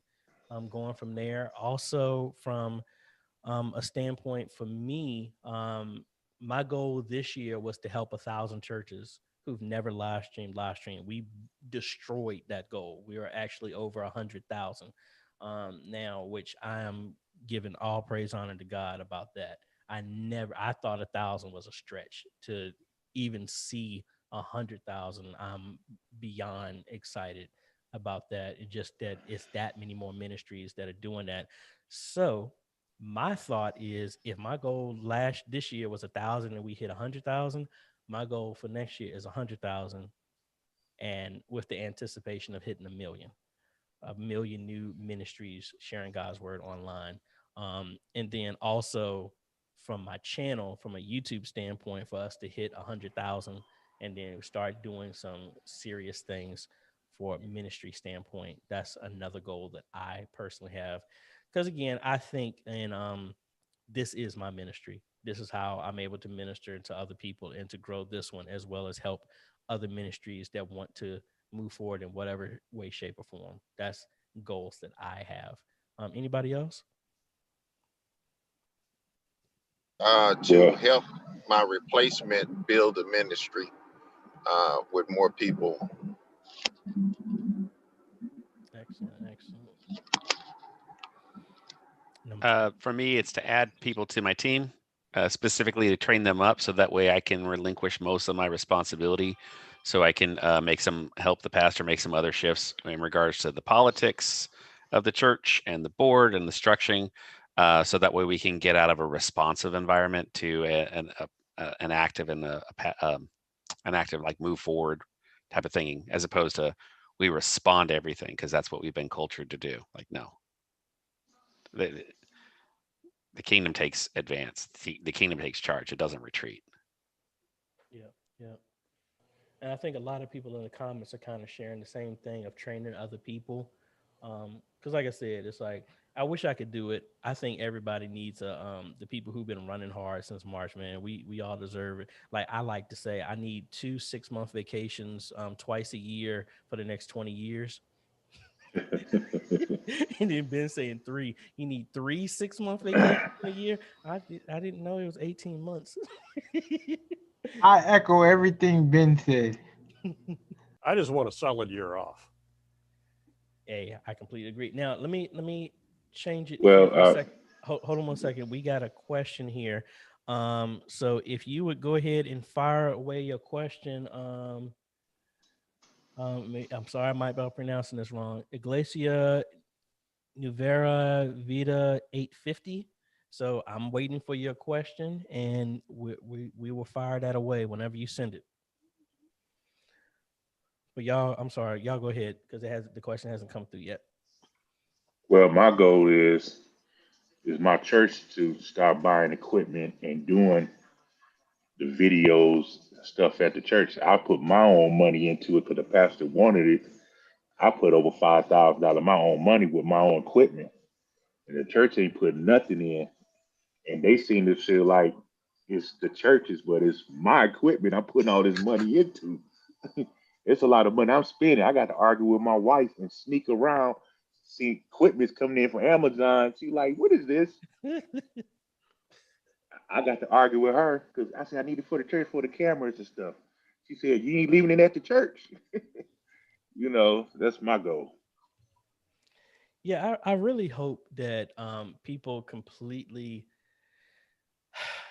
like, y'all know my channel. My channel is all about, not about like spending huge amounts of money, but to know to wisely invest money where it needs to be. And people need to realize, I mean, this is, I'm not harping on nobody when I say this. So if y'all are taking it personal, you need to work on that. I'm not saying this personally to anybody in particular, but we need to realize that, yes, I focus on trying to do nice quality production, and it doesn't cost an arm and a leg. But at some point in time, you have to spend some money in something, and you can't be like, look, I got this cow colored gateway that's 15 years old. Can I live stream with that? Like, come on, it's too old. It's too old. So you can't do. You need to get something, and that goes back to what you're saying. That it's like, you have to realize this is ministry, that sooner or later you need to invest something. You don't need to invest millions, but I mean, honestly, for those who just now got one, can y'all let me know from just hands or something here on the Zoom, if this is your first time with an A10 Mini, how much that has changed your ministry? You know, because I mean, that thing ain't expensive. I mean, and now again, I know that's relative, but honestly, if any ministry really put their head together, I'm sure they can come up with 300 to, or with the A10 Mini Pro, $600. Even if it took them a year, y'all can do. Anybody can really put that together. I mean, we came together and helped out a ministry with that in this group. So everybody who's on the watching the channel, don't get no ideas. We don't do grifting and stuff like this in here. We help ministries grow. So if you join here just to be like, can I get something free? It's like, the answer is no. AJ, can I say something real quick? Yeah, go ahead. I hope this pandemic has really made churches look at establishing like a media budget instead of just getting stuff as things arise. Put money aside at the beginning of the year. Granted, every church can't do that, but I know from our church they can do that. They just choose not to. Well, I mean, I gotta be more political, and I need to be PC with my response. That's why I've been buying my own equipment. I buy lights when I need it. If I need a monitor, I just buy it so I can have, so that my production be right. I can't go halfway. So what I did in mine is what you would pay me to do the work that I do. I don't want a penny. I don't want it touching my taxes, but I want that money set aside so I don't have to go through the board to buy what I need for the church. And then when we have all of that gear, then we have a budget for a media director to pay that piece out. So that way, because the work that we put in, it's significant. It's significant. Yeah. But that's the only way you force them, because otherwise, a lot of them, you're still trying to teach them. We don't have time for that. We've got work to do. Yeah. AJ, I want to back up to something you said about understanding the value of investing and getting a return on your investment in equipment. You know, a lot of churches panicked during this pandemic and they went out and bought a lot of equipment. A few churches that I'm consulting is actually overpaying for a whole bunch of stuff as it relates to internet, software. You know, one church has the fastest internet speed that's out there, and they're going to 2 platforms. And I asked them, I said, man, why y'all got that kind of speed? And I found out how much money they paying. I said, man, y'all are severely overpaying because you didn't know exactly what you needed going into this. And if you call up a ISP, they're going to sell you their top package. and they were sold a top package, and then the ISP is having a problem maintaining that speed. And before I jump over to this question that we got from here, I think, and this kind of goes to what people have been saying on here in the comments as well too, is if there's anybody in the comments or anybody in this group, please share this video. I'm gonna put a timestamp right here. AJ, when you're going back, put a timestamp right here for this part, because I really think, and we've talked about it from equipment. Let me do the Marine Corps way of saying this, the nicest way of saying this. We have way too many people in decision-making positions who are not knowledgeable of what they're making decisions on. Just like what you're saying, Otis, it's like, man, look, I'm like this. I feel that there's so many people in this group that have enough knowledge to where we're not trying to nickel and dime anybody, but we just want to help the ministries and whole move forward to where it's like, stop going to, we have a bunch of salesmen in here as well too. So they know that this statement is true. Go to the people who have a heart for ministry and who are doing this stuff and let them be your liaison, instead of just going out here. Like, I'm not knocking anybody at Best Buy. Very rarely are you going to find somebody, if you go to Best Buy to try and buy a computer to live stream, that they're going to get you what you need for your ministry. They're going to get you for what their commission is going to be, or for selling something. Like, again, just like what Otis was talking about, having like we have an option at our church to go to a gigabit connection. And I'm like, I said no, because we don't need it. And plus, it's a gigabit down. It's not a gigabit up. But I'm like, no, we don't need that. But I mean, it's like, just because it looks shiny does not mean that you need it. Like right now, I promise you, everybody in here will probably love to have an 8K camera at your church, but no do need you for it. really need it? Yeah, it's look nice, but first off, even if you recorded in 8K, no one's going to be able to see it because they need an 8K TV to be able to see it. You know, it's the idea is it doesn't take hundreds of thousands to do what you need to do, but it does take something. We're just saying you don't have to go to the bargain bin, but at the same time, you don't have to go to the Taj Mahal. Robinson, go ahead, and then I'm gonna bring up this question. Yeah, I just wanted to agree with your statement. That's why I love my pastor, because my pastor, when he came in, he's a new, his new replacement, new other pastor said, "Hey, the equipment that we have, how can we utilize that in order to bring the message to the people? I don't really care how much it looks, as long as people are able to, like the sounds so that they can hear it, even if to begin with, the image might be grainy, but as long as they're able to get the message, how can we do that?" Right. So that's how we started. And now as we are progressing, it's like, hey, people are getting there, people are there. Now I want to fight it so that at least the message reach further. Now, what can we do? So that's exactly what you just said. Like, we need to go to people that are concerned about, with the mindset of concerning about bringing the message first, rather than showing off the equipment or how it looks or whatever it is that they're using. So I just wanted to agree on what you just said. Awesome. All right. So we're going to go to a technical question here, and this is more going to be a test for all of y'all, because I mean, I know the answer to this, but I'm gonna let y'all do this. So the question is, we are new at using OBS. Do we have to put the Facebook URL every time we want to stream? Anybody can answer that. No. I agree with Chuck. No. Go ahead, Evan. You say something too? No, you can, and I'll be more specific. If you, when you go to start the live stream within Facebook, you have the option of creating a persistent key.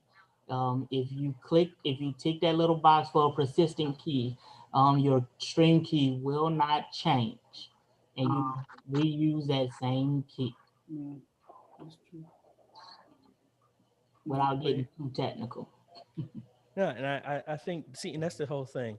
I like the fact that like there's a lot of comments and questions that are going back and forth, and I'm just so thankful to the fact that I don't have to answer the questions. We have so many people that are so knowledgeable to where we can always help, and it's not, I would hope no one has to feel that, oh my gosh, I have to answer every single question, because that's the power of a group that's working at the same time. It's not like, oh, Ben's not going to help me because he's in Seattle. We can't mess with them Seattle folks, you know, or Hey, you watch it. Watch it.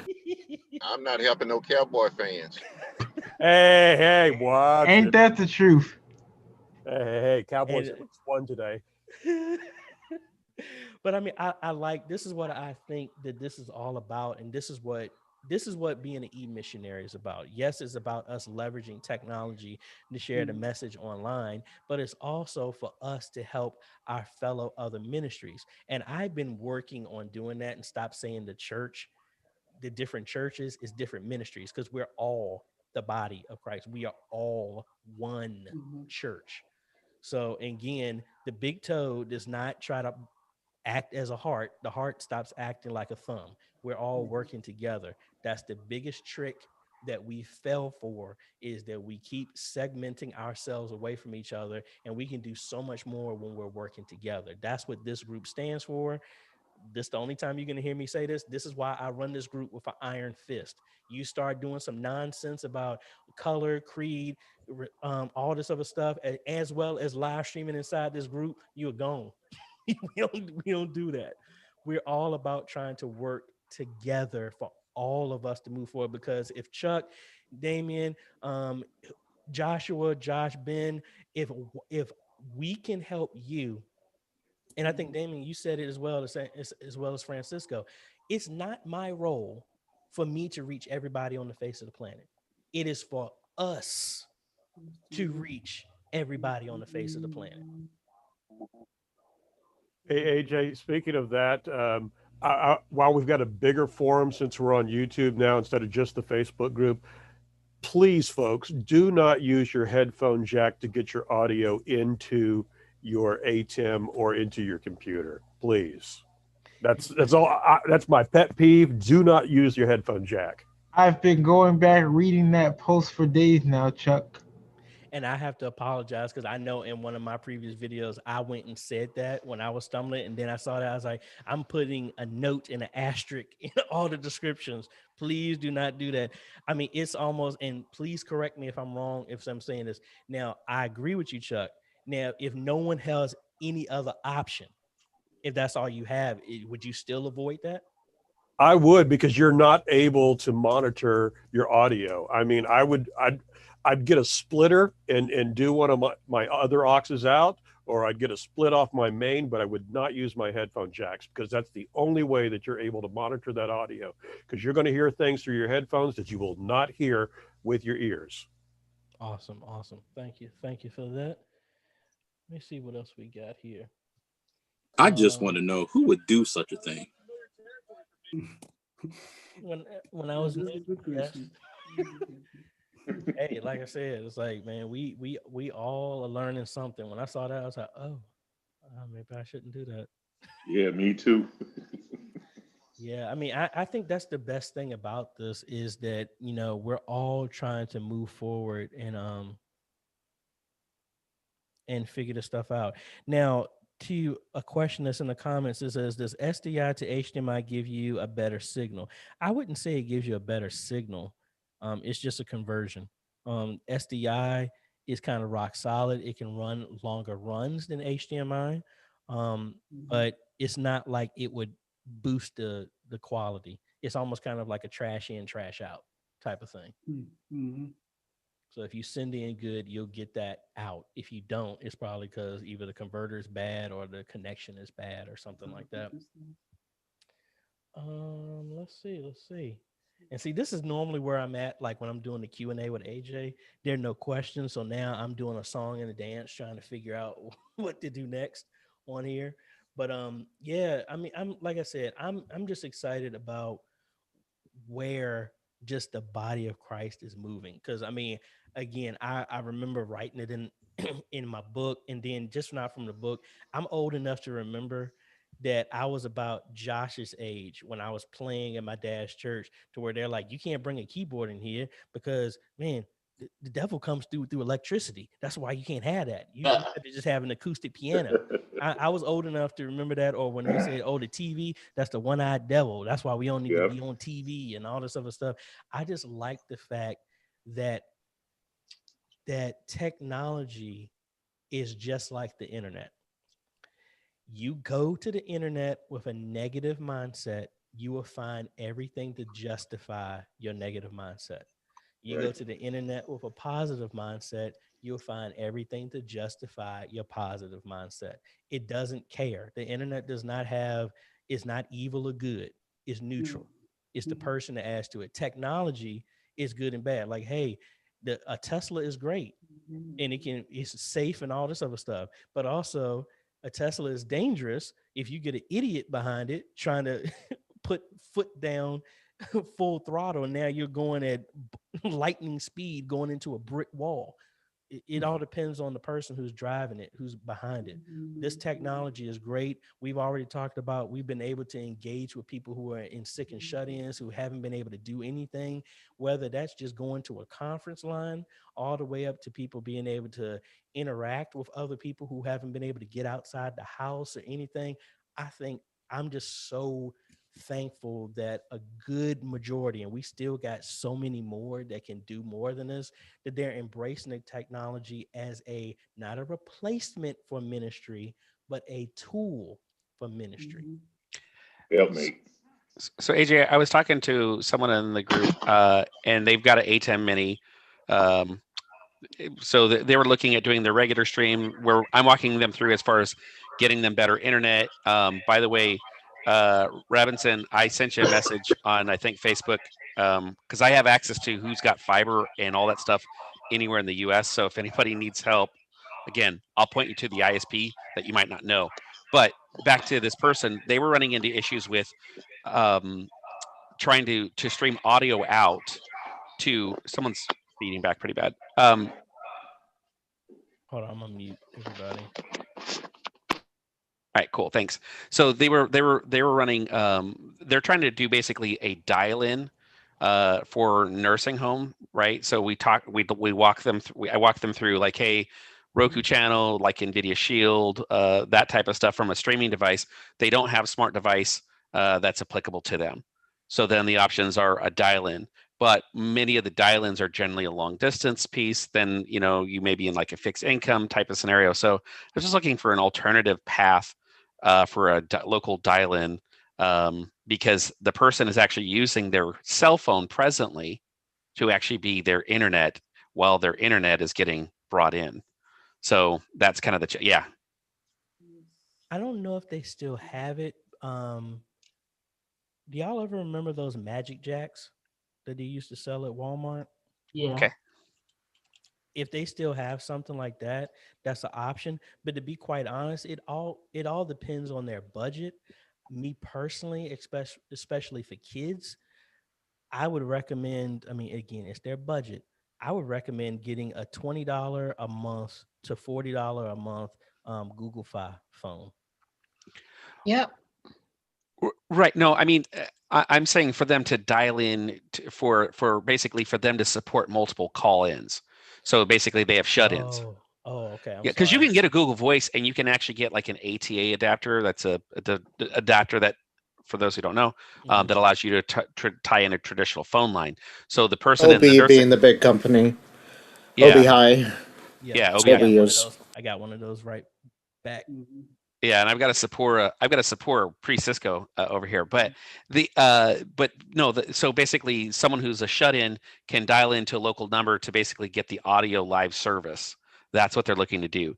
The challenge is the person cannot use their cell phone physically to call out and say, basically, Sister Betty. That's not scalable. Yeah, I'm dating myself by doing this. I remember where you actually could use Winamp to actually do a radio broadcast. And I'm sitting back thinking that's just audio. You could put that and broadcast that to a channel, and you're just using it that way.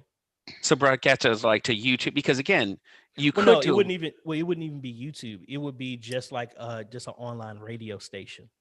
right, but again, the online radio station, if the person is not computer literate, not tech, tech savvy, they're Can in I a hop in nursing. here? Huh?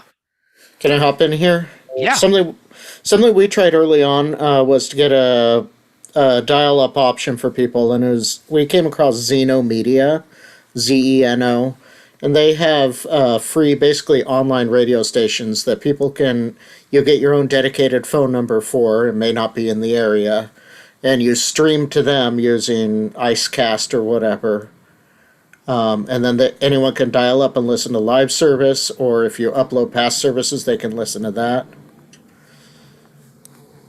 Yeah, I had somebody else sent me a message from like a company that did something similar to like that. I haven't had a chance to look into it.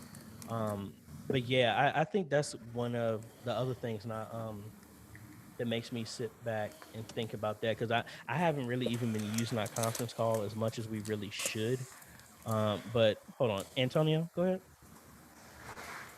Yes, just before I leave, I have another meeting. Is there any way to merge Zoom and free conference call together?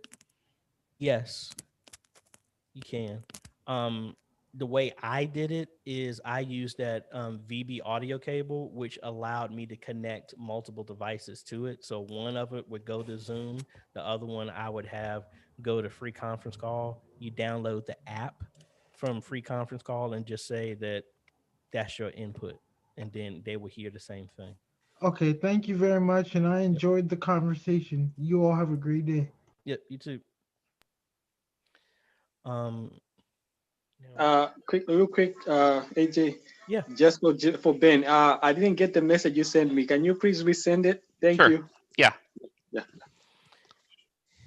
Yeah, man. So I think that's kind of one of the awesome things. Now, I guess not putting no other ministries on blast, but are any of y'all helping y'all's local ministries around y'all, or is everybody around y'all's ministry kind of they're up to speed, or do y'all still have people that are around y'all that aren't really doing anything, or do you don't know what's going on with that?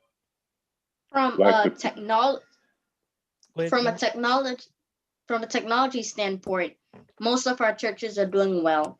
But from like an outreach standpoint, we mainly try to connect with another church before COVID around our area, but for some reason they would decline. They would say that they're not a part of our conference, because there are two conferences in how we do it. There's Southeastern Conference and Florida Conference. Robinson knows about it as well, but one of the other churches inside Florida Conference, so they apparently did not want to join together and do something like for the youth ministries and stuff. So Josh, would that be the sprinkle, the dip, or the dunk? You silly, man. Hey, but I mean, look, I'm just at that point now that I'm not trying to bring up my Marine self, so I don't I keep my language straight. But this is something that I'm passionate about. This is so stupid. I'm not talking about anybody in particular that you're talking about, Josh. It's like we have a prime opportunity right now that has been talked about for thousands of years. We're here at that moment, and we're fussing, don't want to work together because of something that in the grand scheme of things means nothing. I mean, I don't, like I said, I'm not trying to pick on nobody by me saying that. That's just my heartbeat right now.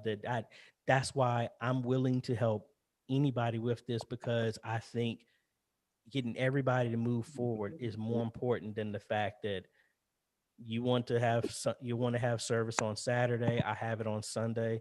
I don't care. Absolutely nothing. I don't care. It means absolutely nothing.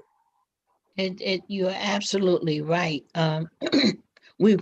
Since we started our ministry in 2002, our ministry has always been on Saturdays. And, people would ask, are you 7-day Adventists? I was like, no, why are you having it on Saturdays? I'm like, why not? Just like I have my Bible study every Saturday morning at 7 o'clock in the morning. What? Who's going to get up and attend Bible study? Those who are interested. Yep. At our church, we have a morning prayer at 6 o'clock, and I mainly try to get in there, even though I just go back to sleep. I always try to go in there and try to get a little bit of it. Yeah. Now, can you hear me? Yeah. Okay. Sorry about my voice. I thought it sounded like But, you just woke up. Oh, you got Joe. Okay. So we have to remember this is no different in the Bible days. Here's John the Baptist, who was created to usher in to hold Jesus Christ. But he asked a question. He said, "Are you the Christ, or should I look for another?" The uncertainties of time has created that for every aspect of Christ. Salvation, people are panicking. People, every ministry media is being have we been doing church wrong? So as we expose as we use the media ministry to display that there is truly a Christ, you have to realize there are going to be some kickbacks. It ain't no different than John the Baptist asking, "Wait a minute, are you the one?" After knowing that the dove descended on him, after knowing everything that Jesus did. So even after knowing everything we did do in the media ministry, there's gonna be kickback. You're not gonna never establish. That's never going to go away. With everything new, there's going to be a challenge, because we want to see, is this the real way we're going to reach people, or is there something else coming? We're so uncertain in this time. There's so much uncertainty about everything. We have people now questioning their salvation, questioning, am I really serving the true and living God with this pandemic? There's so much uncertainty going on. So even with the pastor who's been teaching and preaching in the Bible so long, now he's looking at burying people, and now he's looking at people that can't touch their family, can't touch one another. This is something we have never done before. So the media ministry is, I'm not saying it's new, and I'm not saying it's going away, but we have to look at it at a point that we're going to be challenged. Every last one of in every aspect of our life, we're going to be challenged. You're going to be having to put your salvation on the shelf and say, I'm doing this to serve the body of Christ, that the word of God is going out there. And if we miss that, we're just as guilty.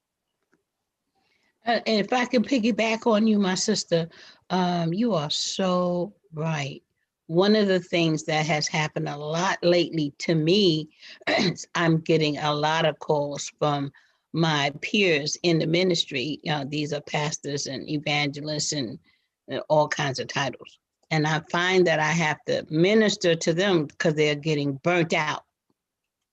And not only are they becoming burnt out, but a lot of them are not equipped to deal with the situations that are happening because of COVID.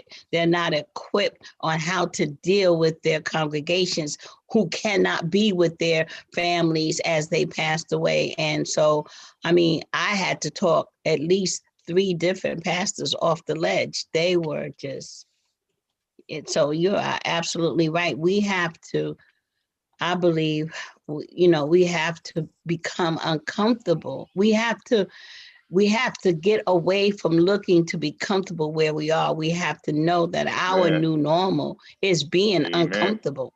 All right. And then allowing Christ to take the lead and let the Lord navigate the way. Because there is no set thing for any one person. There isn't.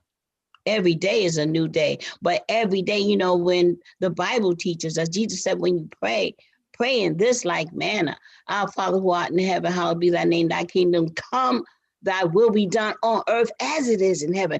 But here's the key. Give us this day, not tomorrow, not yesterday, this day, because that's all we ever have. So we learn how to be uncomfortable in this day, because tomorrow is not promised. Preach on, my sister. I'm gonna step in behind Sister Avenatti and say this. she's right. My pastor, in the past 6 weeks, we've had a funeral almost every Saturday this month, and I think we've had a couple on Fridays this month. And a lot of them are reaching out to our church based on our media ministry. And they're reaching out for two reasons. Some of them are church members, some of them are non-church members. But what they want is the capability to be able to live stream the service in addition to having the family in the church. So what we've been doing is having limited funeral and memorial services at the church, percentage of the capacity of the church, and we're also live streaming. Matter of fact, I just had this conversation with my pastor today after church.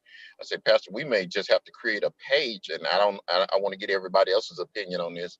Create a page just for people with memorial service, because I don't feel that the memorial service should be on our church's page. And we possibly need to either push it to the funeral home or the patriarch or the matriarch of that family or someone in that family to get that stream onto their page, even though, you know, we want to be of comfort and assistance to the family, but we don't want to be known just exclusively for just having funerals for people. I have a question, We have to AJ, about remember that. that, excuse me, I'm sorry. We have to remember that death is a part of life, and that is part of ministry. And it doesn't separate because you remove it from your page. It's part of what we're called to do. So you have to go back and ask. I mean, you don't want to be the church that's known for that, but during that time, during this pandemic, that brings people together, which funerals are for the living, it's not for the dead. So you have to go back and, you know, funerals that you talking about, you're talking to the people who are living. That body has transitioned. It has nothing to do with that. So we're still ministering to people who are breathing and living. And that's the most important thing. Ministry has to go forth. Christ doesn't change. Go ahead, Ray. Hey, AJ, I have a question. Yeah. Like my pastor had to tell the funeral director, you're gonna have to pay my media guys because they are feminists for the family and they not getting paid for this. He said my pastor was telling them they should get paid for this. They doing a major service so don't have that many people for COVID and health wise, and they need to be paid for it. And the funeral director like, we don't have to pay you. He said he'll tell my guys they not gonna record. He said the pastor has stepped and said I feel they need to be paid for doing this service. This is a major service we are doing now. I'm gonna put this. I'm gonna just put this out here, and I consider that one of the battles that I had to deal with. Dominic, I don't want you to jump through the screen with what I'm getting ready to say, because I'm sure you've probably had this same issue. I'm not going to quote it verbatim, but the tithes and offerings that were given were meant after the house was taken care of.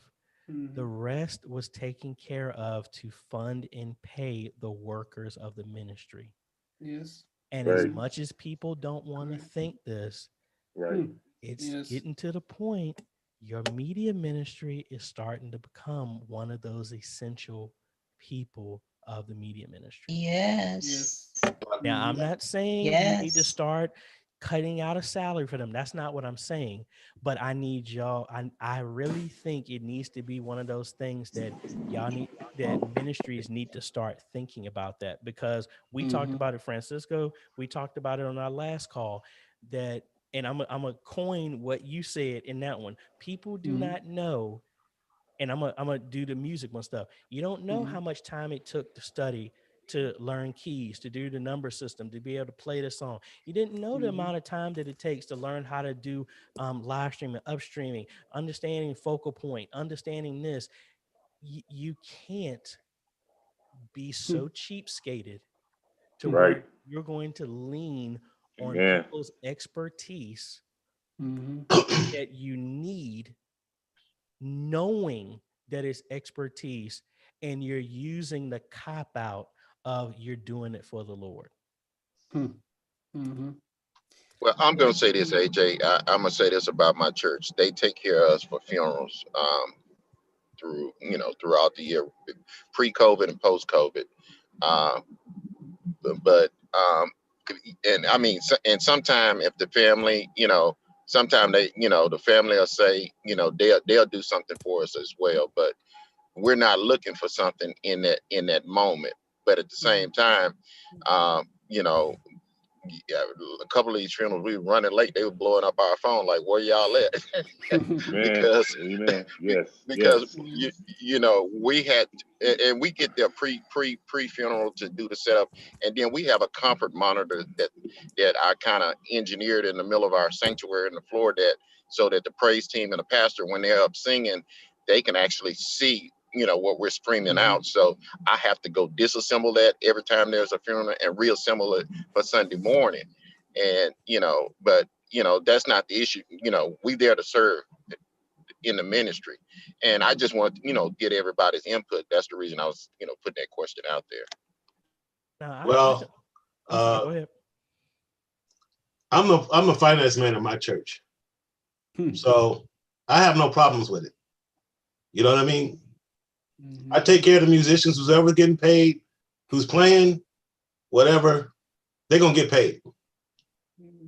I know the budget. Now, Reggie, I'm gonna throw this out.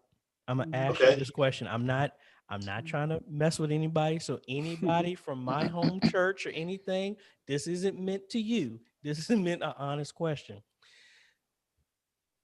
And I'm gonna play the race card here for half a second. And please educate me if I'm wrong in doing this.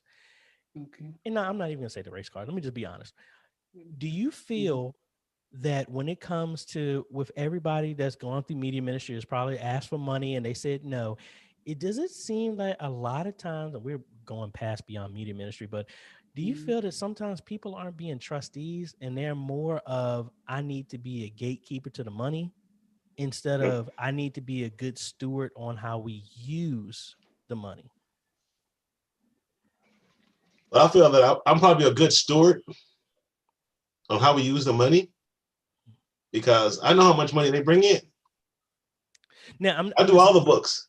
Yeah, but I'm just wondering from like your thoughts on like not just you, but I'm just in the body in general. Like, are more people are like, we need to see how long we can keep money in the accounts, or are we need to be wise in how we spend this money?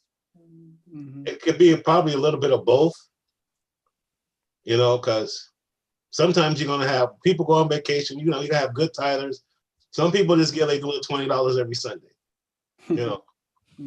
Whatever. Y'all know this. Yes. And they go on vacation, whatever, and people get sick or whatever, or people leave, they move out. Yes. But the church still has to make its obligations. Yes. And I started at my church as being a drummer. Okay. And I told them I didn't need to get paid because I had a good job. Y'all don't have to pay me. So, but when I stopped playing and became on the finance committee, they started paying the drummer, which was fine. The young guy coming up, and he's a good drummer now. Because that means I don't have to go up there and play. Because we started the media ministry. I'm the one that started it, and then go do the tithes and offering and everything. Sundays, I'm just tired. I got a lot of stuff to do at the church. Yeah. I work harder at the church than I do on my job. But I think it's a little bit of both. I mean, I got preachers all in my family. I got a brother in Houston that he wants to get his church done. So I need to find somebody in this group that's in Houston to help him out. Because he came to our church and seen, well, we don't put the TVs up. I mean, I learned everything watching AJ's YouTube videos. Everywhere he's been, I've been there with him on my breaks, whatever. I didn't know nothing about SDI, the HDMI converters. You know what I mean? I've been right there looking at all his installs. Yes. Then I hooked up everything at the house before I went to the church. to make sure everything was working. Mm-hmm. Then I took it down to the church. You know? Yes. So everything is good at the church now. Like I said, I'm starting to use vMix, but let's get on another subject. But I think it's a little bit of both, you know, because I know a bunch of preachers. Yeah, and again, I understand the fact that we don't. And again, I can speak from this from. Oh, and I'm sorry, Antonio, go ahead. I mean, Anthony, excuse me. In regards to what the gentleman had mentioned before about the funeral home not wanting to pay, one thing that my church has done for years, if you can possibly include that in that rental fee, so that's never a question. If they are going to rent your sanctuary, they automatically know what's going to be covered. Whether you have a musician, if you have your sound guy, you have your media guy. That would be my suggestion, is to have that included in that rental fee for that particular service. So it's never a question on, is your media team going to get paid? And one thing that my church did for me to date, I've never been paid since we've started live streaming, but they surprised me today and gave me a $400 Christmas bonus. Awesome. You see, and that was totally, I'm telling you, that totally caught me off guard. You know what I'm saying? Because I wasn't expecting it, because I've never been paid for anything that I've done since this pandemic started. So today, before I left church, they gave me an envelope with a check for $400 in it. As a Christmas bonus, you know. So they see what we're doing. Because I basically built this thing from the ground up, because we've never done live streaming like this. So they see the hard work that I've put in since March. Even today, they saw how frustrated I was, because a guy kicked the computer and my camera stopped working. It wouldn't attach to OBS. So I was very upset about that. They even wrote me a check to possibly replace the mini recorder with it. So most churches are paying attention to the work that we're doing, and they may show their appreciation in many different ways. And I'm just grateful that they finally acknowledged it, because at first I just got to the point to where I was like, I was getting tired. You know, I'm putting in a whole lot of work and not even a thank you at sometimes. But even today, it just like a total shock, you know. So basically, I walked away today with over $600 from my church for the work that I've put in, you know. That's something to be thankful about. Damien, Josh, and then Anthony. Yeah, so I think for me, I have an interesting perspective, because I'm the pastor, but I also basically do all the media and tech stuff. And I think when it comes to the finances, our church is in a unique place because we're mobile. Whenever we got shut down, we weren't paying rent anymore because we weren't using the space. And so that's a blessing. And so through COVID, with consistent giving, we've been able to kind of build a cushion. And so the dilemma is, do I take that cushion and I have that, you know, sitting ready to where maybe we can get a permanent spot, or do I apply it now? And so there's always this balance of like, man, I can improve the setup now and make it easier for my volunteers, quicker to set up and break down, all these different things I can invest in.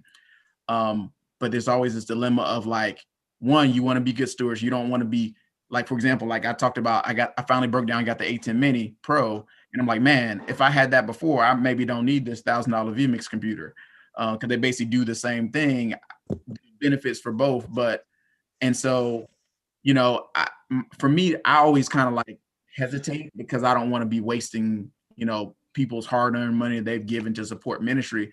But at the same time, I think when people give, they're giving with the expectation that it'll be used for what God is doing within the church. And so I kind of have an obligation to be responsible to like save for the future, but also have an obligation to spend, because, well, man, this is what the opportunities before us right now. So it is a tough battle, and it's great to have, you know, I feel bad. Like my board is like, basically whatever I ask for, they always say yes.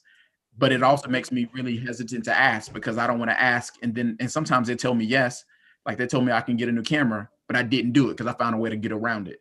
And so it's always a dilemma with stuff like that. Anthony? Well, since the pandemic hit, the leader of our denomination of our district, he just following CDC guidelines, just shut all of our churches down for in-person service. As many of our churches have done. And we went to our pastor. He didn't ask anyone, but we went to him and told him next week we'll be live streaming.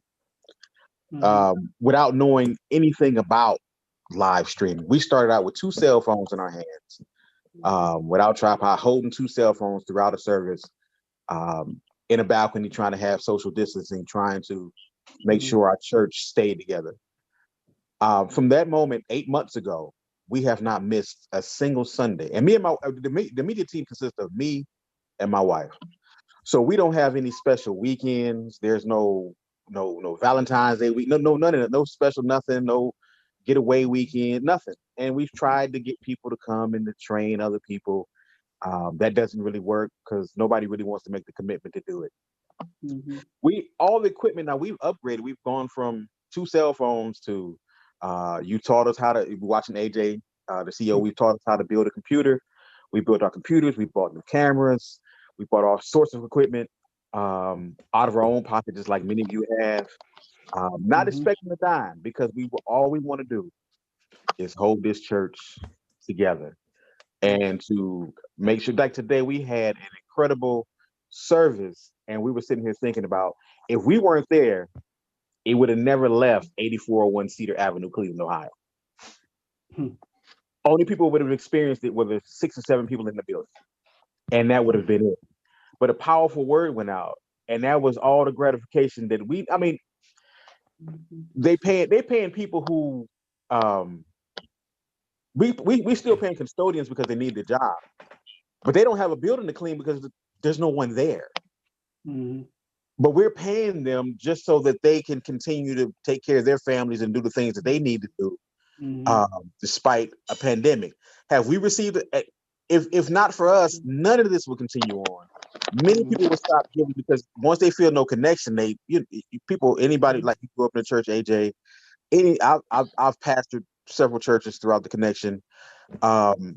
Once people are not present, their money also is not present. And so, if not for continuing the ministry through this media, a lot of our giving would have stopped. So we're not worried about taking care of us. Both of us work pretty good jobs, so we're not worried about that. But we would like the opportunity to sometimes step away and let somebody else do it for a Sunday or 2. And that's where we get to the point where it's almost like burnout, and we're not trying to be burnt out, and we're not looking for a paycheck. We're just looking for somebody else to say, you know what, we appreciate what you do. Let us help. Yeah, I completely agree, and I got you here in a second, Josh. And I think that's the really important thing. Like I said, I don't say this to just to give y'all warm and fuzzies and all this other stuff like that, and might be dangerous for me to even say this. My whole point of trying to grow this YouTube channel, because I see other people who are getting hundreds of thousands of dollars being from other companies and all this other stuff. My whole thing is, if people can do this on YouTube and do cat videos and dog videos and get all this type of stuff, what's the matter with me building a channel to where that money that comes in, I can funnel that back in and be a kind of like a funnel to help bless other ministries, to where I know is people like that. Like I said, I don't want to get nobody's hopes up, not trying to be bragging and stuff like that. I'd love to, I don't know if y'all have it, but we used to have it to where you have pastor of the month on the local radio station and stuff like that. Did y'all have something like that? Like, I'd love to have something. Josh is going to say it in a second. Like, I want to find out about a ministry and bless the ministry with brand new equipment, or even to get to the point where it's like, we have a media ministry of the month. And then all of a sudden we come in and be like, hey, look, we got a team that's going to sub for y'all's media ministry for a whole month. And hey, here's some tickets to Hawaii or to Tahiti or something like that, or vacation, because your church has bragged on you so much because of what you've helped them do. Look, we've come in to help you. Like, we'll bring in people so that you can take a vacation. You know, I'd love to get to that point. I mean, that's what all of this is working towards. So yeah, it's about training other media ministries and other ministries to show that it doesn't cost an arm and a leg, but to also, when one of us get lifted up, it's not that y'all are just lifting me or whoever up. It's, hey, we're moving to the next level, and now who else can we bring with us to all of us are getting lifted up at the same time? Because there's no point in being like, oh, AJ did this and now he's another Joel Osteen or something like that. No, I don't want that. I'm more of like, how many other people can we empower to where now Damian, Reggie, JB, Elliot, Joshua, now I've helped reach 32,000 ministries and help train them. And now let's do that by multiples. Because this is a movement. E-missionary is not just a nice tag to have on a shirt. It stands for something. It's about us sharing God's word digitally. That's what it's about. Amen. Amen. Go ahead, Josh, and then Otis. As you said, I was gonna say it, so I'm gonna say it. Last one to leave the So- church wins it. No, not that. Opening up a free restaurant where instead of burgers, it's church potluck. And then when you can order on Uber Eats, church potluck. I haven't watched his video on that one yet, that new one that just came out. But yeah, but I mean, he gives me some ideas about that. Go ahead, Otis. Yeah, Oh, I y'all was might have. actually Oh, I'm sorry. Oh, I'm go sorry. ahead. Go ahead, no, Josh. that wasn't the last thing. I was actually had a question that how do you deal with church spam comments on YouTube? I know somebody answered to delete it, but how do you like prevent it from coming again? You can, if you're on YouTube, you can actually hide that person from your channel so they can't even come in there again. There's like this Asian, there's like a bunch of Asian, like honestly, let me just say it. It's a whole bunch of Asian sex YouTube channels that are bots that just post a bunch of nonsense. Like, I'm looking for a boyfriend and just crazy stuff. And it's repeated over and over again. I've had to just ban them completely, and they hide from my channel so they can't post it again. So you would say something like that. But I mean, it's tons of other things like that. Facebook, I think, does something similar, but I know YouTube, you can hide that person from your comments and from your channel indefinitely. You can block an individual on Facebook. I've had to do that on my personal page. Yeah, I know, because also they send like put random timestamps and put spam links practically. So all I do is normally I've recognized that they end at .online rather than .com or .net.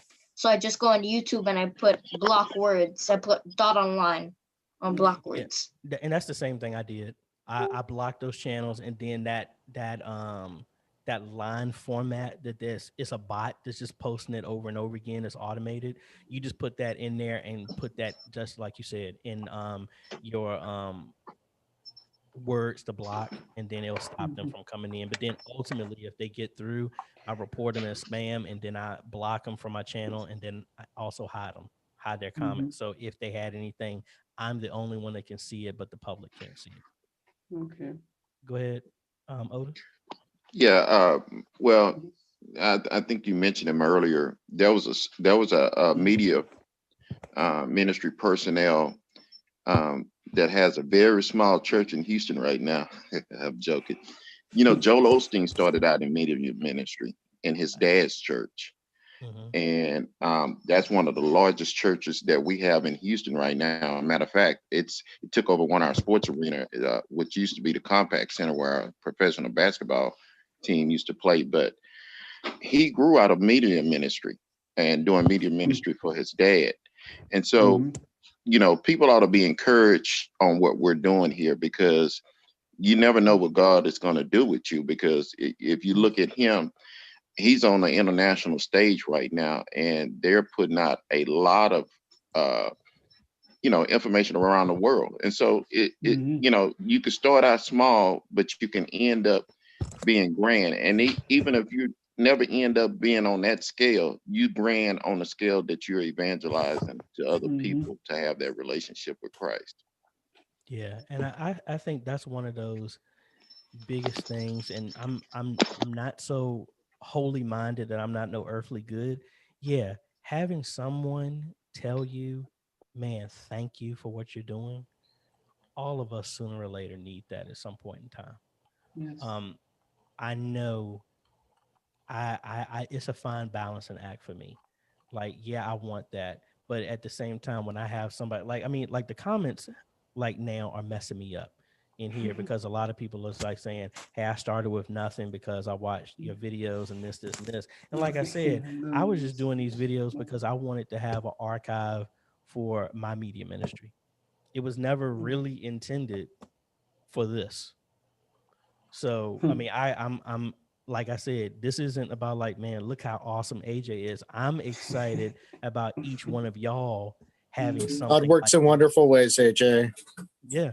I just sit back and really excited about not just having me have this roundtable, but have everybody in here have this many people, if not more, on their own calls to where y'all are helping encourage other ministries to move forward and reach more. That's what this is all about. You know, this isn't just a stop sign to like we've reached it. No, there's no plateau. We got to keep moving, and there's so much more that we can do. Like all of us have already said it. Almost everybody in here has the goal of all this information that we've taken in, let's hand this off to another generation so that this doesn't die off with us. That everybody is still trying to push to be the tip of the sword to help keep moving forward. Because like we said, and I'm gonna make a turn real quick, and then we're gonna start to work this down. We've talked about it before that, yeah, we got the camera in the back. And this goes back to the earliest conversation that we had at the beginning of this, is that how do we leverage this medium the way it needs to be, instead of us, the kindergarten, and I'm saying this not in a mean way, a derogatory term, we're using social media as kindergartners, which is we put a camera in the back and we just let people see what we're already doing. I really feel the next push is for us to make content like Christine was talking about it before, not the fog machine. No, make content that's applicable for the platform that we are.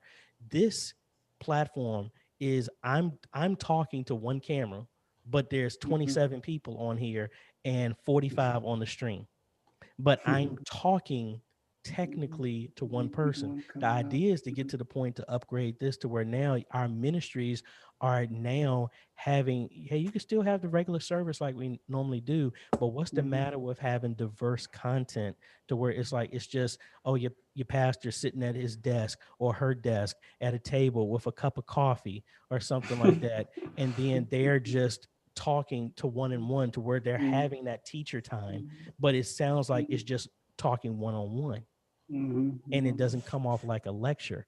That's the point where we need to grow to where we need to be able to accept new ideas and different methods of doing stuff, you know.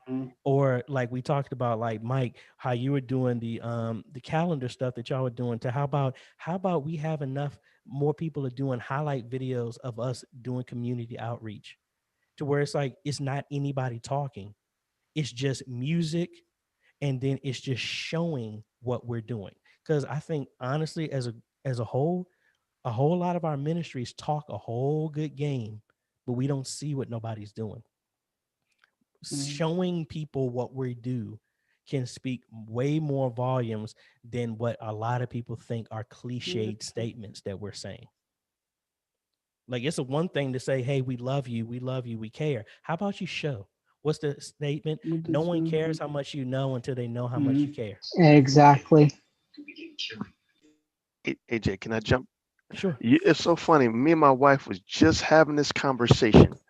I mean, literally probably about an hour ago, because we do a lot of outreach and stuff like that. And she was saying, we ought to let people, and we also host a Bible study virtually online. We call it discovery groups. And she said, why don't we, for those who took the past classes and stuff like that, why don't we do something and just share it with people? And we came up about, oh, what about, because we know we shoot videos on our phone, and what about just having like a video vlog? And I said, I think that'd be great, maybe like 5 or 10 minutes. I mean, we literally was just talking about that. I can't wait to go upstairs and tell her about that. She probably want to see, I told you we should be doing that. So I think that's cool. Everything that you're saying right now, as soon as I get off here, I'm gonna go tell her upstairs. So to get ready to start getting those vlogs ready. I think that's wonderful. I mean, because the idea is we as much as all of us are doing, just be honest, we are tiptoeing in what we actually could be doing. Like I'm sitting back thinking about other stuff that we can do to where I mean, I told y'all I was thinking about doing our band, just get together and we just do a 15-minute session of just praise and worship music that people can just chime in on one day out of the week. We have Bible study, we do games like I wanted to do. I had a dream about it and I didn't write it down, which I normally would do, and I know I'm going to get it again so I can write it down.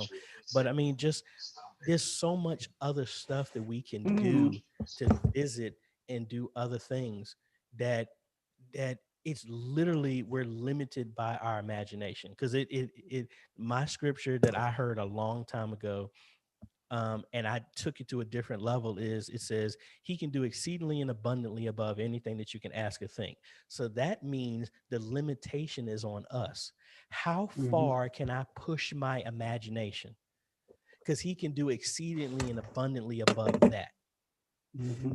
So this year, my exceedingly abundantly was helping 1,000 churches, and he did exceedingly and abundantly above that.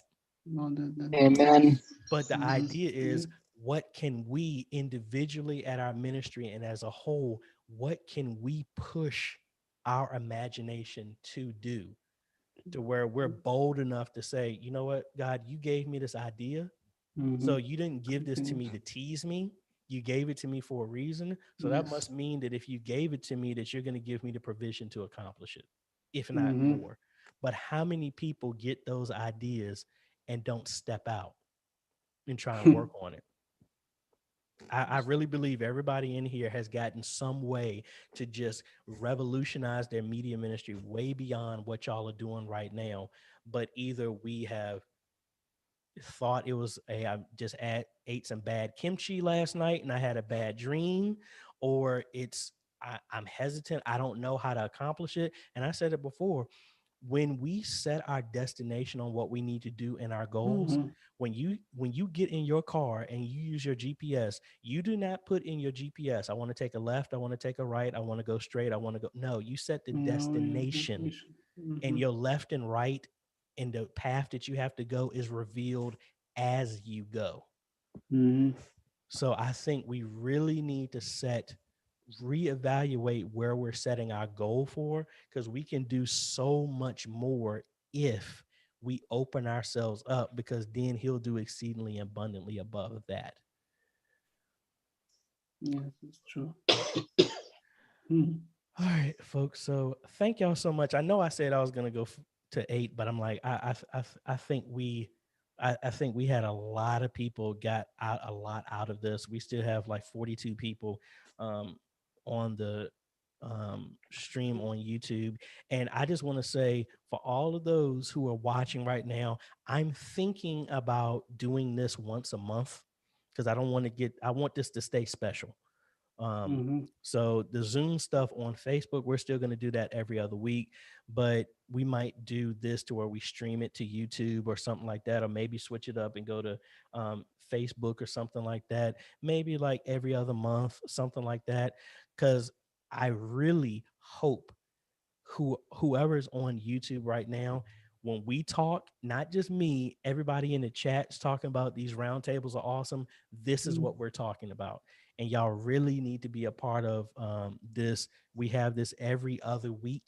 And it's open to where we can talk about everything, as you can hear, and I've seen it in the chat, and this is what we keep trying to say. It doesn't matter color, creed, location, whatever. We are all the same. Everybody was talking about the bad stuff. Almost everybody's like, I've done that. We're struggling with this. Everybody is exactly the same. Stop falling for the trick that we are all different. We're all in this together. Let's all move forward together. That's what this is all about. I highly encourage y'all to please join the Facebook group. Thank you, Joshua, for becoming a member here on YouTube. Thank you so much. Really appreciate that. And then, just like I said, join the Facebook group. Is this 24/7? Somebody, you got a question, somebody will try and help out. And this is an opportunity for you able to give back, learn more, take everything that you know, share it with other ministries locally to you, because that's how all of us can move forward. When Elliot helps somebody else, that helps me. When Joshua moves forward, that helps Mike. We all need to work together instead of us, what we say, we're not competing with each other, we're complementing each other.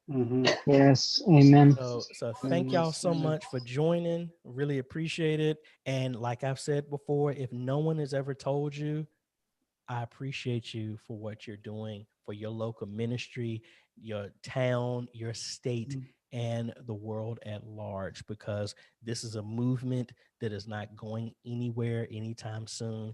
We're all missionaries to where we're sharing God's word with people that we may never meet. And that's what it's all about. Thank you so much, folks. And we will be seeing y'all in the next video and seeing y'all on Facebook or wherever we might chat. So have a good night, good day, afternoon, evening, whatever day it is.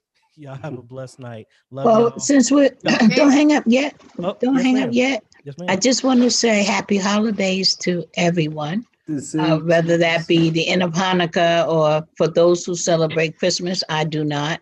And happy Kwanzaa, the whole 9 yards until we get back together again. Everybody stay safe and be blessed. You too. Enjoy your vacation. You too. God bless y'all. God bless Stay you. healthy.